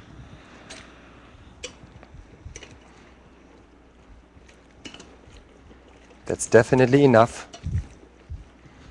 So let's get in the cream and the cheese. Now obviously 4 minutes usually. What's the regular cooking time for those rice noodles, Sue? That explains everything. So you want to cut down the cooking time to like 2 minutes, 2 to 3 minutes in a pressure cooker if you use rice noodles. Yeah, a regular pasta cooks longer. Those have a shorter cooking time. So we give this a little bit heat.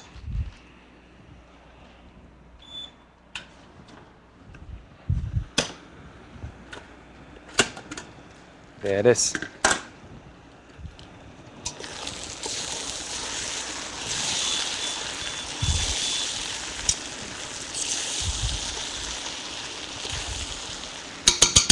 If you do like the broccoli to be a little bit softer, you can always quickly blanch it up front. Just put it in boiling water for a moment.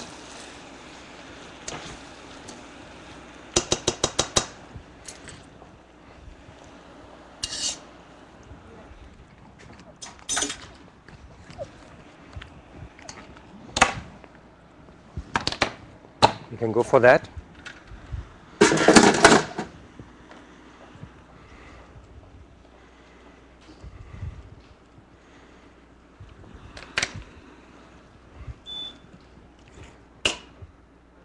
We add the cheese to our dish here.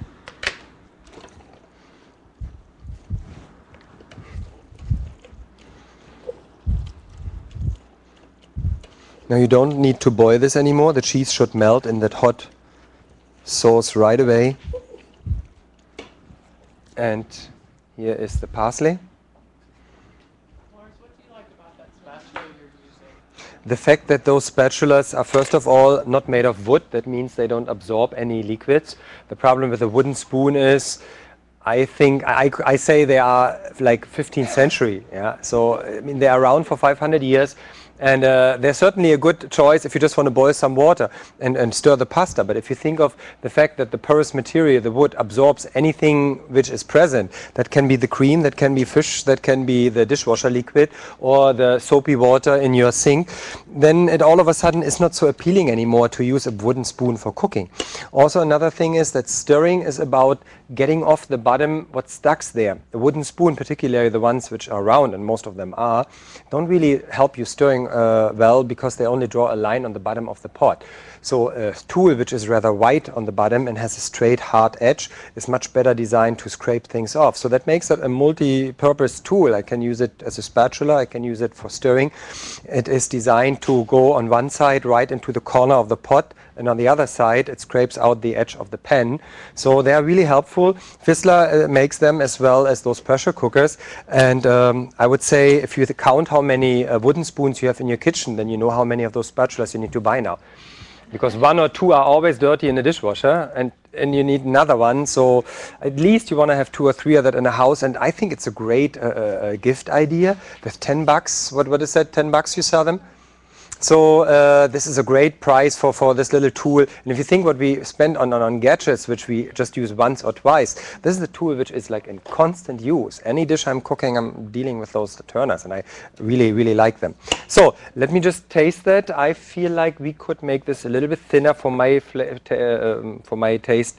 The sauce is a little bit too thick now. So just add a little bit more chicken stock, and we serve this right away.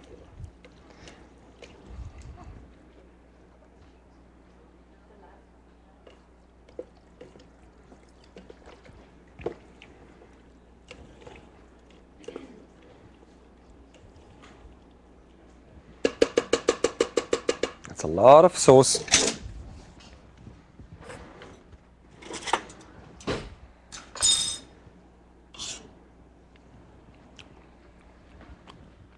That cheese is good.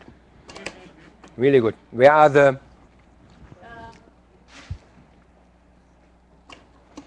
How's the rice?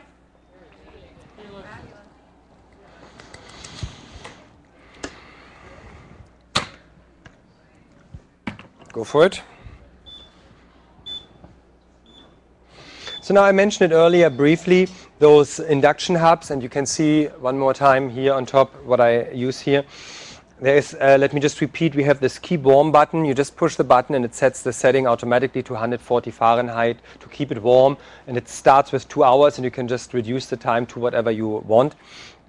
And then you have this push where you just push the booster button, and for an for like about 30 seconds it goes to full force and it goes back to the previous setting, so that you know it's not going to burn just because you turned it up and you got distracted. So now here again 10 minutes are over for our bread pudding. How do you like that dish so far? Yeah, I think with that little bit of lemon juice at the end, we really give it an extra punch. It makes it a little bit more interesting. You don't have to, but this is certainly a nice way of making that dish a little bit more exciting. And now let's open up our rice pudding. Now, if you have too much liquid in your pressure cooker, and particularly really forming liquids like there's some cream or a lot of starch in that, like we have here, milk, then it can happen that if you start too quickly to release the pressure, that a little bit of that foam comes out. That's similar to opening a cola bottle when you shake it before. So what you can do here is, first of all, you do it just slow in the beginning, or you go under the water. We talked about it.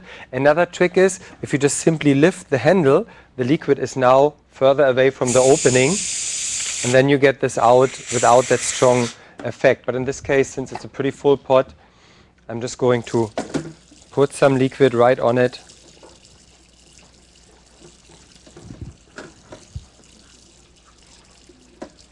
Am I out of the picture now? Ah, there it is. All right. And you hear that noise? It's open. So we can actually open the last dish. And now I mentioned earlier, in the beginning, when you open that dish, it is a rather soupy consistency. So we are going to finish this up with a little bit sugar, cream, and an egg. Do I find this in the refrigerator, the egg? Haha. That's okay. And now we are not using sugar today. You want to tell us again what you have here? She has all those interesting things in her store. Not with your mouth full. I caught you right there. What we're using in place of sugar will be the Sucanat with honey, which is evaporated cane juice. We use the Sucanat with honey for white sugar. If you want a brown sugar substitute, we use Sucanat or molasses crystals, however you want to, molasses granules, however you want to say it. And they substitute, they're really nice substitutions. They substitute one for one. So that's what I'm telling you. You've got a lot of holiday cooking coming up, some old recipes, family recipes, and you're like, I'm not going to not cook my family's favorite sugar cookie or something like that. You can substitute this for any recipe for white sugar. It works everywhere. So that's Sucanat? This one is Sucanat with honey. The yellow label. Mm-hmm. Yep, the yellow label.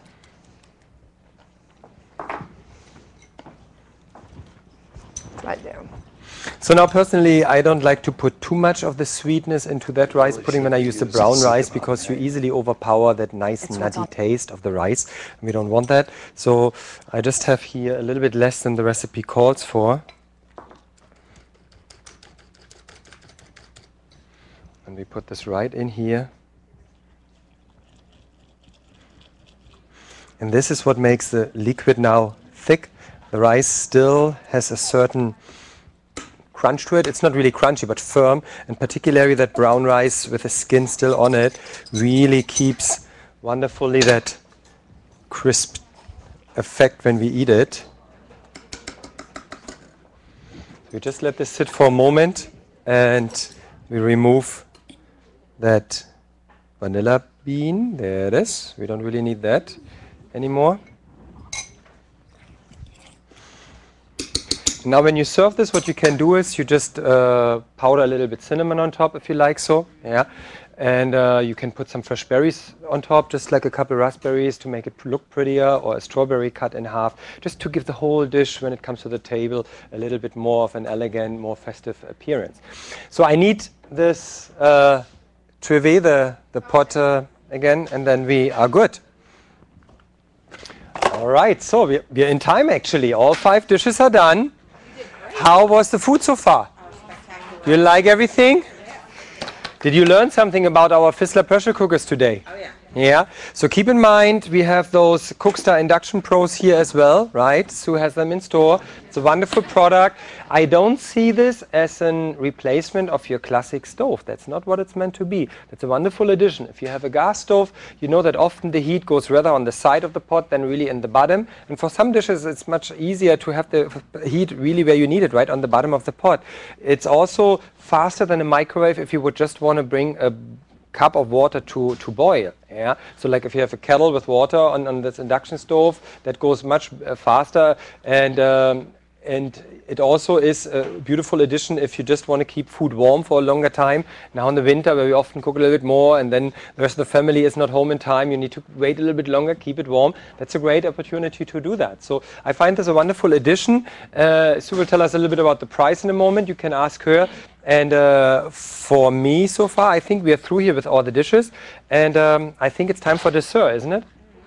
Hey Lars, can you use any cookware on that? No, those burners are induction systems. You saw me earlier. Let me just try.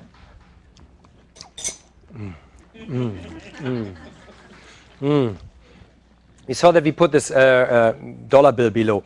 And I showed that to demonstrate that it doesn't really create heat. It creates an electromagnetic field. Now, if you don't have a pot which attracts a magnet on its bottom, that wouldn't work. So your simple aluminum frying pan with non-stick surface on top, as an example, doesn't work on that.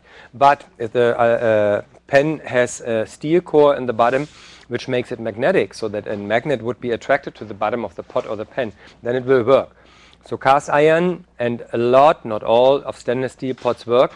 The Fissler pots and pans, for sure, all work on that, because they're all designed to work on every available heat source, inclusive that induction system. Yeah. So it really pays off to have the right pots and pans in the house. Anyway, can we serve the bread pudding? Rice pudding. Do we have some cinnamon? Yes. I didn't see that yet. You sell cinnamon, so help me out. Where's the cinnamon? Sorry, should have asked you earlier. Probably in the cabinet. We sell it by the pail. Whoa. Don't you have bigger sets? I mean, This that's is the all? best That's it? deal, $9 for a No, pail. are you kidding? Really? $9? Is it 9 or 10?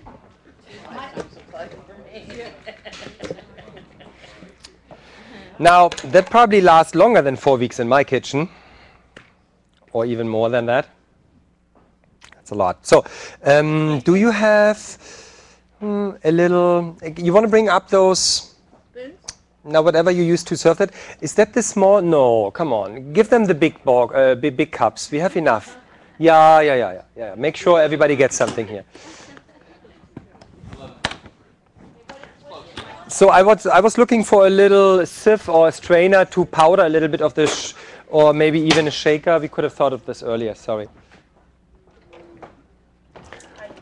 Yeah, I don't, let's just use a spoon. That's all right. Very good. So you have the ladle over there. Why don't you come up here with that and bring those cups with you, please. Thank you very much. And I'm just setting that up and you send it around. Thank you very much. Did you see the small cups they wanted to give you? It's like those when you take the Tylenol, you know. That's rice pudding, all right? You knew you liked him. Give it all. All right, here we go. Were you gonna take the cinnamon and put it in a sieve? You said powder? No, what I was looking for is a little sieve or shaker to be able to dust it. Yeah, with a spoon you never really dust it well. It always gets kind of chunky. So as a matter of fact, let's do this here. Let's just use the finger.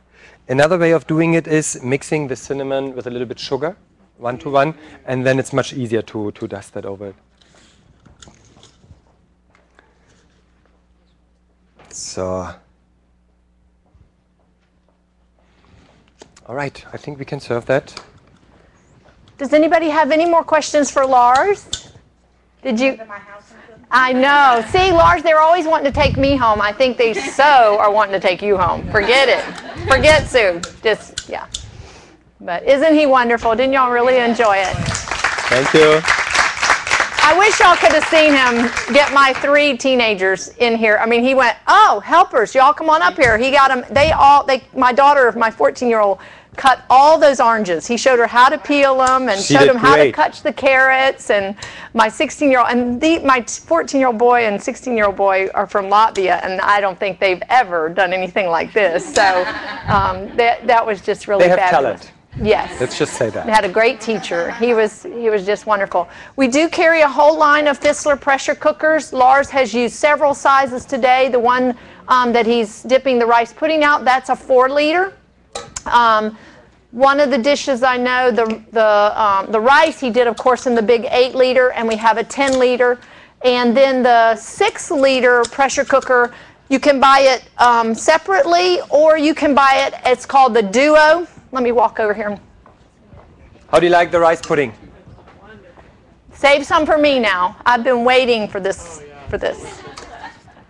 But anyway, the 6-liter pressure cooker comes, like I said, you can buy it separately, or it comes as a Duo set, or I think they call it the Quattro set. And it is 4 pieces. It's the 6-liter pressure cooker, the 2.5-liter fry pan or skillet, 1 pressure lid, so you can use for either pot, and then a glass lid as well. And of course, all the stock pots come with the insert like he showed you with the little tripod. They all come with a perforated insert. We also sell that you can buy extra non-perforated inserts if you want to do some stacked cooking.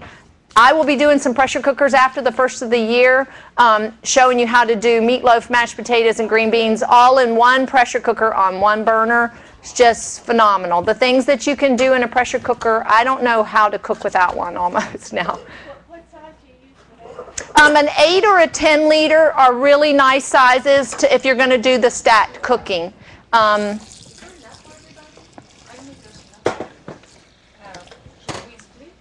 How many do we have? Was I too generous? Oh, no.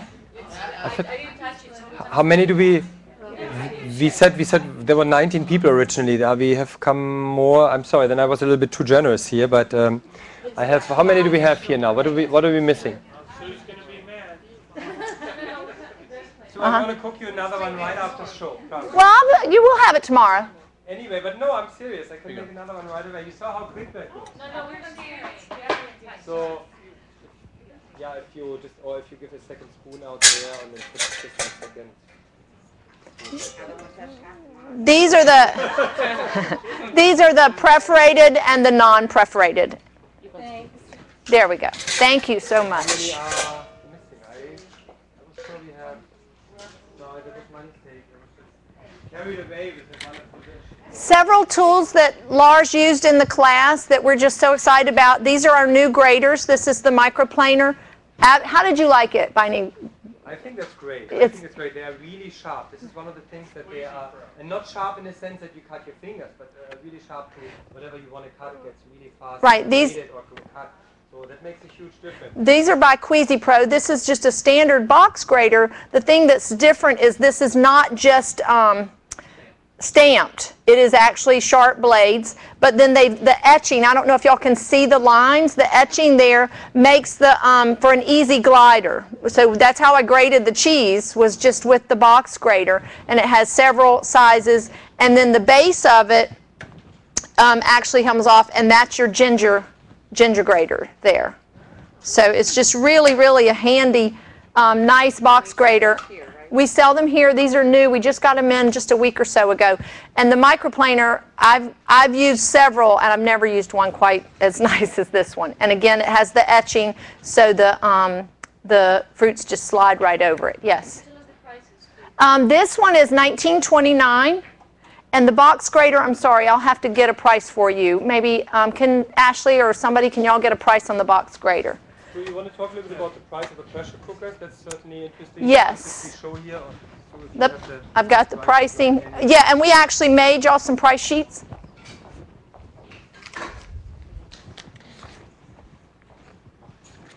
Yeah, the one good thing about the Quattro set that Sue was talking about too is that the 6 quart that it comes with, the retail is $230 on its own, and the set is $270. So for for $40 more, you're getting a whole nother pan.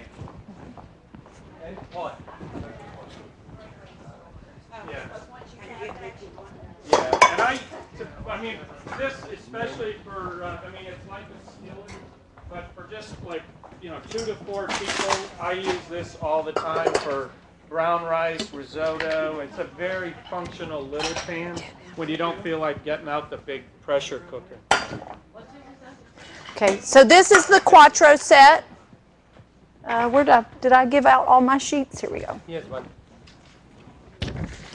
So it's the 6 liter and the 2 liter. That's the Quattro set. It's $260. Yeah.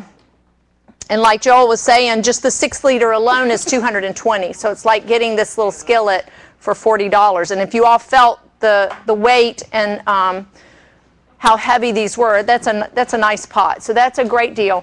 This, of course, is the 8 liter. You can stack 2 of the inserts in there if you're not using the tripod in the bottom, if you're just stacking them down in. The 10 liter, you can actually stack 3 of those inserts in. So that's a nice pot. And the 10 liter is actually only $10 more than the 8 liter. But 8 liter is probably our biggest seller. So this one here, this is the one I use at home regularly. Pot. That's a serious pot, this 8 liter. How much is it? The 8 liter is $250, and the 10 liter is $260. So you see, it's just a little bit more. And then he told you the price on the box grater, $29.95. The cooktop, the induction cooktop. I thought the price was on here, but yes, I believe it's $299. And the nice thing is, I looked at several cooktops. We every year go to the International Houseware Show in March every year and look for new products and things. I looked at other cooktops, and there's some nice features, and Lars maybe can tell you better than I can about these, or even Joel. notice the smooth top on these, that there's no metal band, and if, you know, and that is really, really nice cleaning. And the boost feature is a wonderful feature. The timer feature, particularly, I mean, I cook around here a lot with the pressure cookers. It is wonderful to just be able to, once that pressure comes up, set the timer, and I walk away and it turns itself off and the pressure just comes down. Now, of course, the most beneficial thing on those, when you cook with a pressure cooker, you know it needs 7 minutes. Instead of setting a timer and ignoring the timer or being too busy or overhearing it, you set the timer right on the system and it shuts off. So you stick right to the, you stay right to the time which you want, and then you just need to open the pot, and so that's really helpful for a lot of dishes, that I can actually limit the time of cooking. You cannot do this with a regular stove. Your gas stovetop or your electric stovetop, whatever you set will be on there for the rest of the day if you don't turn it off. And this is something which is really helpful in the process of cooking, that you can actually limit that here. Oh, I didn't turn it off. Did I? And oh yeah, how did I do that? All right. Just habit. also, if you Show's over. enjoyed, we sell the magnetic trivets. They're so nice when you're serving from the. I tell people, see, I love watching people like Lars that make everything pretty. I don't do pretty. It's just not in me. But you are pretty. Oh, thank you. You're so sweet. That was sweet. But we eat out of the pot. I don't want to say that around Lars a lot, but we do, and sometimes I make it pretty. But anyway, that's why I love the pasta Alfredo dish that was just so fast. And so the magnetic trivets are nice for taking that to the table. I did want to tell you, this is the Sucanat is actually a brand name, and the honey granules, the one I called Sucanat with honey, is actually honey granules. The brown one that's a brown sugar substitute is still called Sucanat. It's the brand that we get. Another couple of really nice Fissler products that I have absolutely fallen in love with, and you may just think this is just the oddest thing, but these are their vegetable scrubbers. They're really nice for cleaning your stainless steel cookware and things that you don't want to scratch. You need to understand, when she says vegetable scrubbers, they are made out of vegetables. Yes, they're not for scrubbing your vegetables. Yeah, they do that too, but yeah, they do. They actually do a great job. This is actually the finer one is made from peach pits, and the nice thing about it is hand one around. Yeah, I am going to. You just scrub, and then you can just rinse it right out. It doesn't mold or mildew or get slimy ever. It's just fabulous, and they last. Mine is, I hate to tell you, I mean, mine's like a year old and I'm still using it. Yeah, I know. Yeah, they just last a long time, and then this and one. they are not scraping the metal. Yeah, so it's made out of a sustainable. Yeah, product. we can do. They're the same thing. Yeah. They make them out of peach and pits, and then there were a couple other ones. What else is This there? one's the corn cobs, I think, is the coarser one. So these are just real handy. We sell these. They're $8.99 for a package of 2.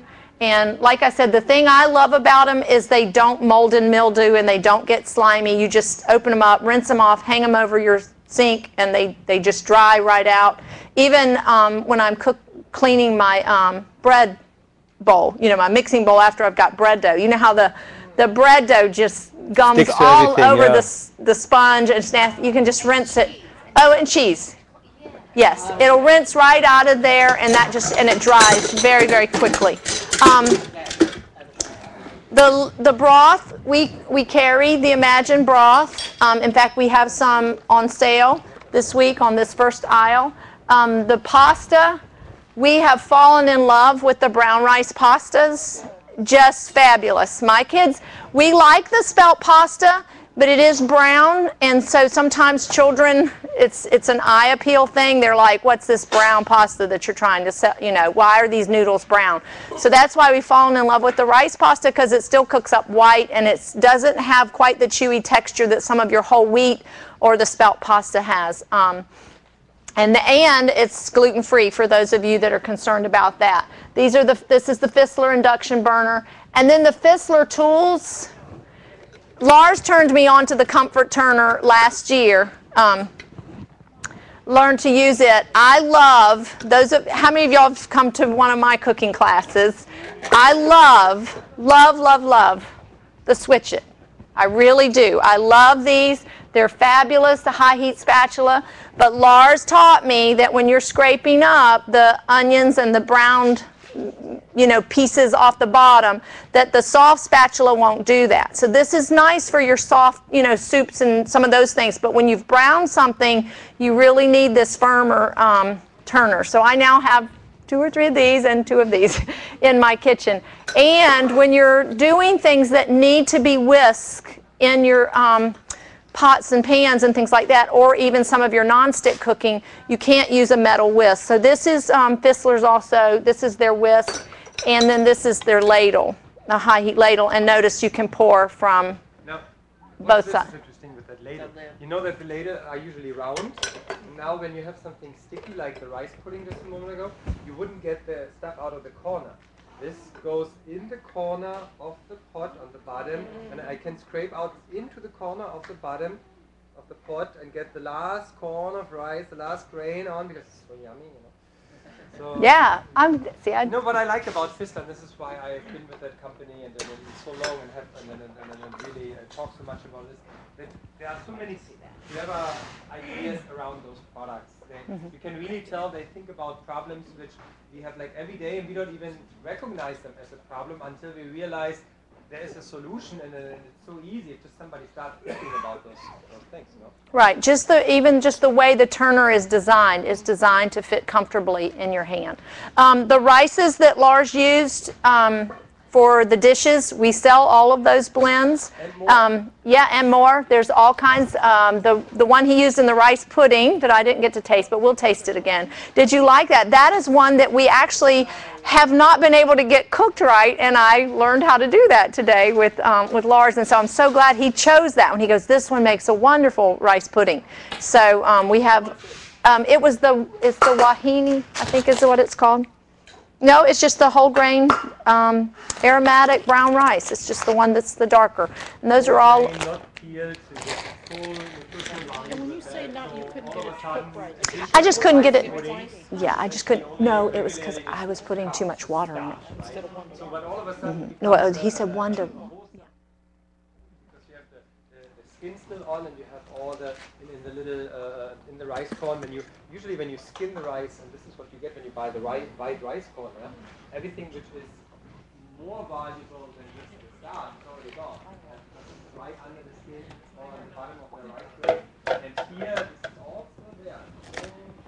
And this is actually a huge difference for the way you eat it. Yeah. Here's one. Here you go. We do carry stick blenders. Unfortunately, this is the only one we have in stock today, but we will be getting them in. Light for a moment. Let's see who. But it is a wonderful stick blender. We have one on display. Well, we have the display one out there too. So I guess we have 2. It actually has a little container that you can use it to chop nuts, and it has its own cup. You can go right down in and do your smoothies. They're absolutely. Yeah. Yeah. Hang on. You would have to ask me. You had your hand right on the price just a minute ago. All right, $69.99. What a steal. Yeah, this is a great. And then the measuring cups. If y'all haven't tried these measuring cups, you're going to love it, having the angled measurer where you just look down on it instead of having to look on the side. And these are by OXO. So lots of fun things today. I just really want to thank Lars again for coming. I want to thank y'all for coming and being our. Shopping time now. Yeah. And actually, Joel Kasperzak is going to come up and just give you a brief demonstration of a new juicer that Fissler is bringing in. And I'm going to let Joel tell you a little bit. If you don't want to stay, that's fine. But you're going to be really, really impressed with this juicer. The downside to juicing to me is cleaning the thing. This thing cleans up in minutes and just really, really does a nice job. So we're going to let Joel tell you about that. Let's make some space for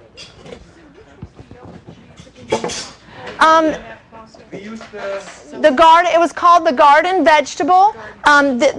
The cheese that we have is up in the front refrigerator, and there's several varieties. And we just tried that one. in the pasta Alfredo that I made the other day. Yes? Yes, I didn't have... For the pasta Alfredo, the first time she made it with a heavy cream. I didn't have light cream, and Did you also say you put the cream in while you were cooking it? Well, that's what the recipe I'm says. telling you, recipes are guidelines. Well, actually it came out just fine. No question, it comes out good. Yeah. I did like the flavor a little bit better with the light cream. It wasn't, yeah. What I did is I didn't have light cream, and this is what I love about that pasta Alfredo and why I wanted him. He was actually going to do another dish, but I was like, no, we got to do this dish in here. I was back on the loading dock at 11:30 talking to the shipping crew back there, and I went, oh, I was going to try that Alfredo. I was just so intrigued by it because I've done the tomato sauce pasta dishes with dumping the raw, dry pasta in there and cooking them in 5 minutes, but never a cream sauce. So I was so intrigued, and I was like, I was going to try that. So I went up in the store at 11:30, went up in the store, got the bag of pasta, came back here, saw that I didn't have light cream, so I just used the heavy cream. I just increased the chicken broth a little bit more. So instead of 1-to-1, I did like 1.5 chicken broth to the light cream. And it says, the recipe says to bring that to a boil, then dump your noodles in and stir once and shut the lid. So that's how I did it. Came out great. We were eating it at 10 till 12. Eating it. From being back there in the warehouse at 11:30 to eating it at 10 till 12. And I didn't have Parmesan that day, so I used the garden vegetable, and we loved it. We did feel like I needed a little more salt that the Parmesan probably brought to it, so that's why today he tried it with, he used half and half. So just know that you can do it like the recipe. And I'm telling you, when I pulled that lid off, it was the most beautiful, creamy sauce that it was just, I thought a milk would scorch, but I guess cutting it with the chicken broth, it didn't. So Joel Kasperzak's going to do some juicing for us here. This is the Huron juicer. Let me give you a mic. Give me a mic. Or just stand next to me. There you go. All right. So, Roland Products, which is the company that imports Fissler as well into the U.S., has just taken over the distribution for the Huron juicer. It's a slow-speed juicer. Most juicers on the market are high-speed, and they go at like 1,200 RPMs. They're pretty noisy, and actually that high speed creates heat, and it oxidizes the juice, so you get separation in the juice, and it also takes away some of the minerals and the vitamin C. So with the slow juicing process, you get like 70% more minerals than you do and vitamins and vitamin C out of the if the product has vitamin C, that is. But so you get a much better product, a much healthier product, and it will do a lot of things that the high-speed juicers can't do. Like it'll do wheatgrass, it'll do soybeans, so you can get soy milk. So it's a slow process, and it really performs well. The cleaning, which I really won't be able to demonstrate, is really easy. If you're going from one juice, I'm going to do a carrot, celery, apple, and ginger juice, and I'm just going to put all of the products in at one, not at one time, but one after another. But say you were doing a grape juice and then you wanted to switch and do an apple juice. You don't have to take the machine apart. You just pour some water down here and let it run through, and it cleans it out, and you can go right on to your next juice, where a lot of other juicers, you got to take them apart, clean them out. And the cleaning of this is really very easy. It comes apart. To clean it, you just pop this out. So even if you did want to, say there was yet a really pulpy thing and you really wanted to clean it out, you just pull it apart, rinse this out. The grinder goes right back in. It has little dots. You line up the dots to make sure it goes in the right spot. You have to get it in the right place because there's a little... oh, I got the wrong place, of course. The grinder actually pushes the pulp out the bottom. So the pulp all comes out one side and the juice all comes out the other. And when you put the, so this just pops on, and you have to turn it to lock it into place. Come on, go on there. There it goes. So you turn it on. It's a lot quieter than other juicers. You do have to, because the opening in here isn't that big, you have to cut the vegetables or fruit to fit. You wouldn't need to cut it otherwise. But as you can see, yeah, yeah. So you have the juice coming out. That one's a little big. Yeah, it comes with a plunger. I find you don't really need to use the plunger because the grinding mechanism really pulls the fruit down in. And they really, the only time I've ever used the plunger is like with spinach, where you really, it's hard. I don't really want to stick my finger down in there. So something, but anything that'll drop in, you don't really have to, you can kind of hear it grabbing. So I'll switch now, I'll throw some carrots in here. And you can see what comes out is really, really dry. There's very little juice. You get up to twice as much juice out of this than you do out of some of the high-speed juicers.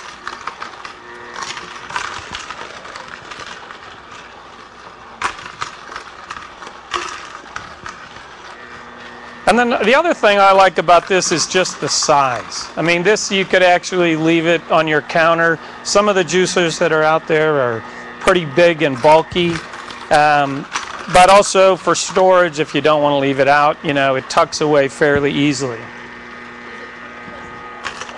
Yep, it comes with the 2 cups, the plunger, a little brush that, especially if you're doing some pulpy stuff, it might, the screen might get a little, so you might need to use this. It's a fairly coarse brush. And then this end, when you're cleaning it, sometimes if you're using a really pulpy product, you might need to use this to clean out the pulp. We'll throw some more apple in here. And since they've just started shipping this about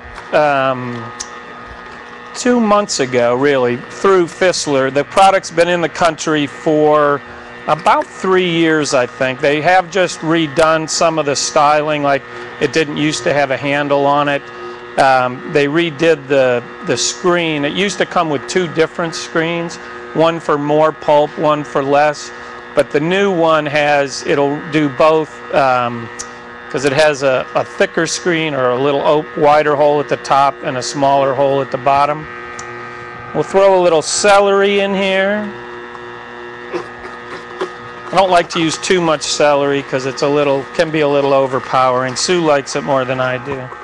Celery's real good. Better get close to you. Celery is higher in sodium, and your carrots are higher in potassium. So it's a great combination. But celery is also very cooling.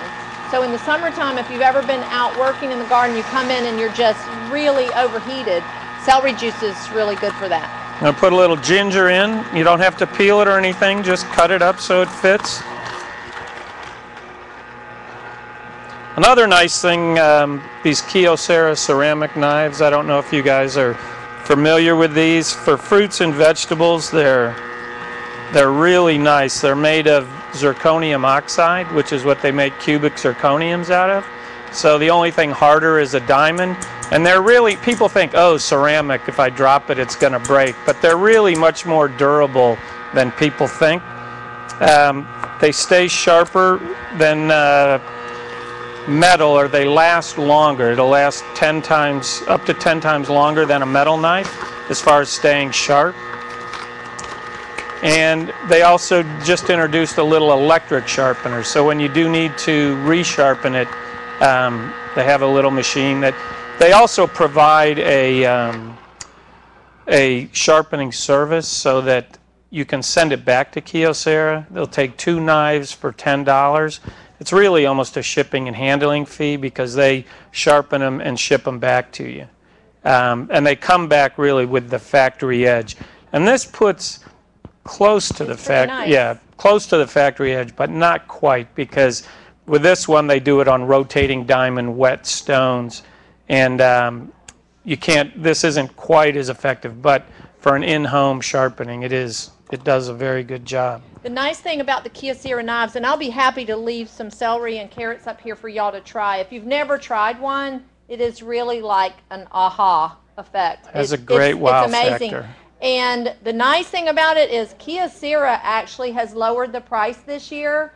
They've been $99, $89, $99. They're now $49. This makes this knife unbelievably affordable.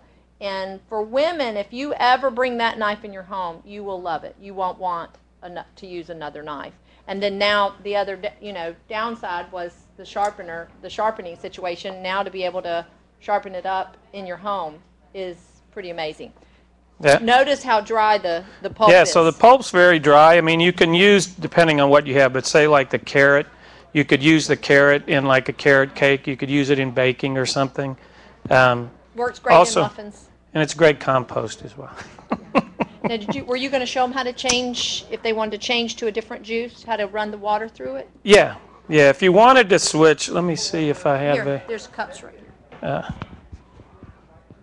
I'm not going too far, yeah. And then, so if you want to switch, if you wanted to go to a different juice, you can just pour some water in.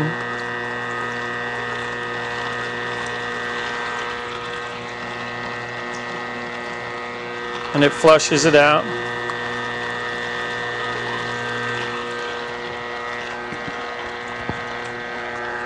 And then you're ready to switch to the next juice you want to do.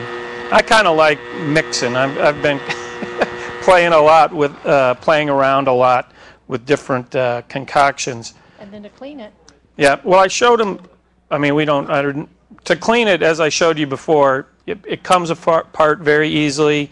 Like I say, there's some things if you do like bananas or papaya, some of the more, there we go, Lars. There's times you may, rather than just doing the water, or even like this, say we did ginger in here, you may get a little carryover flavor if you just did the water rinse. So I find there's times, depending on the juice, where you might want to switch the whole thing out, or just pull it out, rinse it out really quickly, and put it back. All right. Yeah. It's great. Y'all come up and have some juice, but the most amazing thing is the ease of cleaning this juicer. The other thing it does have, too, is that it does have a reverse button on it. Yeah. But the reverse is only for if something gets jammed in here. And that's another reason not to really use the plunger, because people tend to think, oh, I'm just going to push a lot of stuff. If you push too much in there, it may jam it. And that's when the only time you'd use the reverse is to unjam it if you had something stuck in there. Celery is very good for lowering your blood pressure. Oh. Amazing. See, that's good to know. I've always been told that celery had no redeeming. Yeah. You gave me the vegetables, so I don't. The carrots are. The apples were. I think the celery. Yes. Yeah. Yes. Actually, the apples should have been. I'm not sure. I know the carrots and celery were. This is good. And see, the nice thing is, there's a place for fiber, but then there's a place where this is like taking a vitamin, because there's no digestion. It's instant. It's very good. Instant absorption. Yeah. Oh, it's much better than any other juice, right? Yeah, and you can see that there's no separation in the juice. And look to it, which is nice. Yeah. Feel how It's dry. pretty good. I mean, that is like all the. Now, you could use that for stock, in making your stock, couldn't you? Put What's it in that? The pulp, put it in Oh. a cheese Oh, yeah. stock, and Yeah. then make stock. Yeah. But I've thrown the carrot and ginger in my muffins, and made carrot ginger muffins. How much is it? $3.60. Oh, great. That's very good. Oh, everybody got some? It's wonderful. Here, I want to try. All right.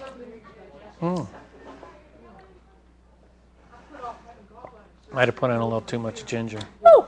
Got some heat going up. The ginger is great to digest the rice. Might have been a little too much ginger. Yeah, got a little hot going on.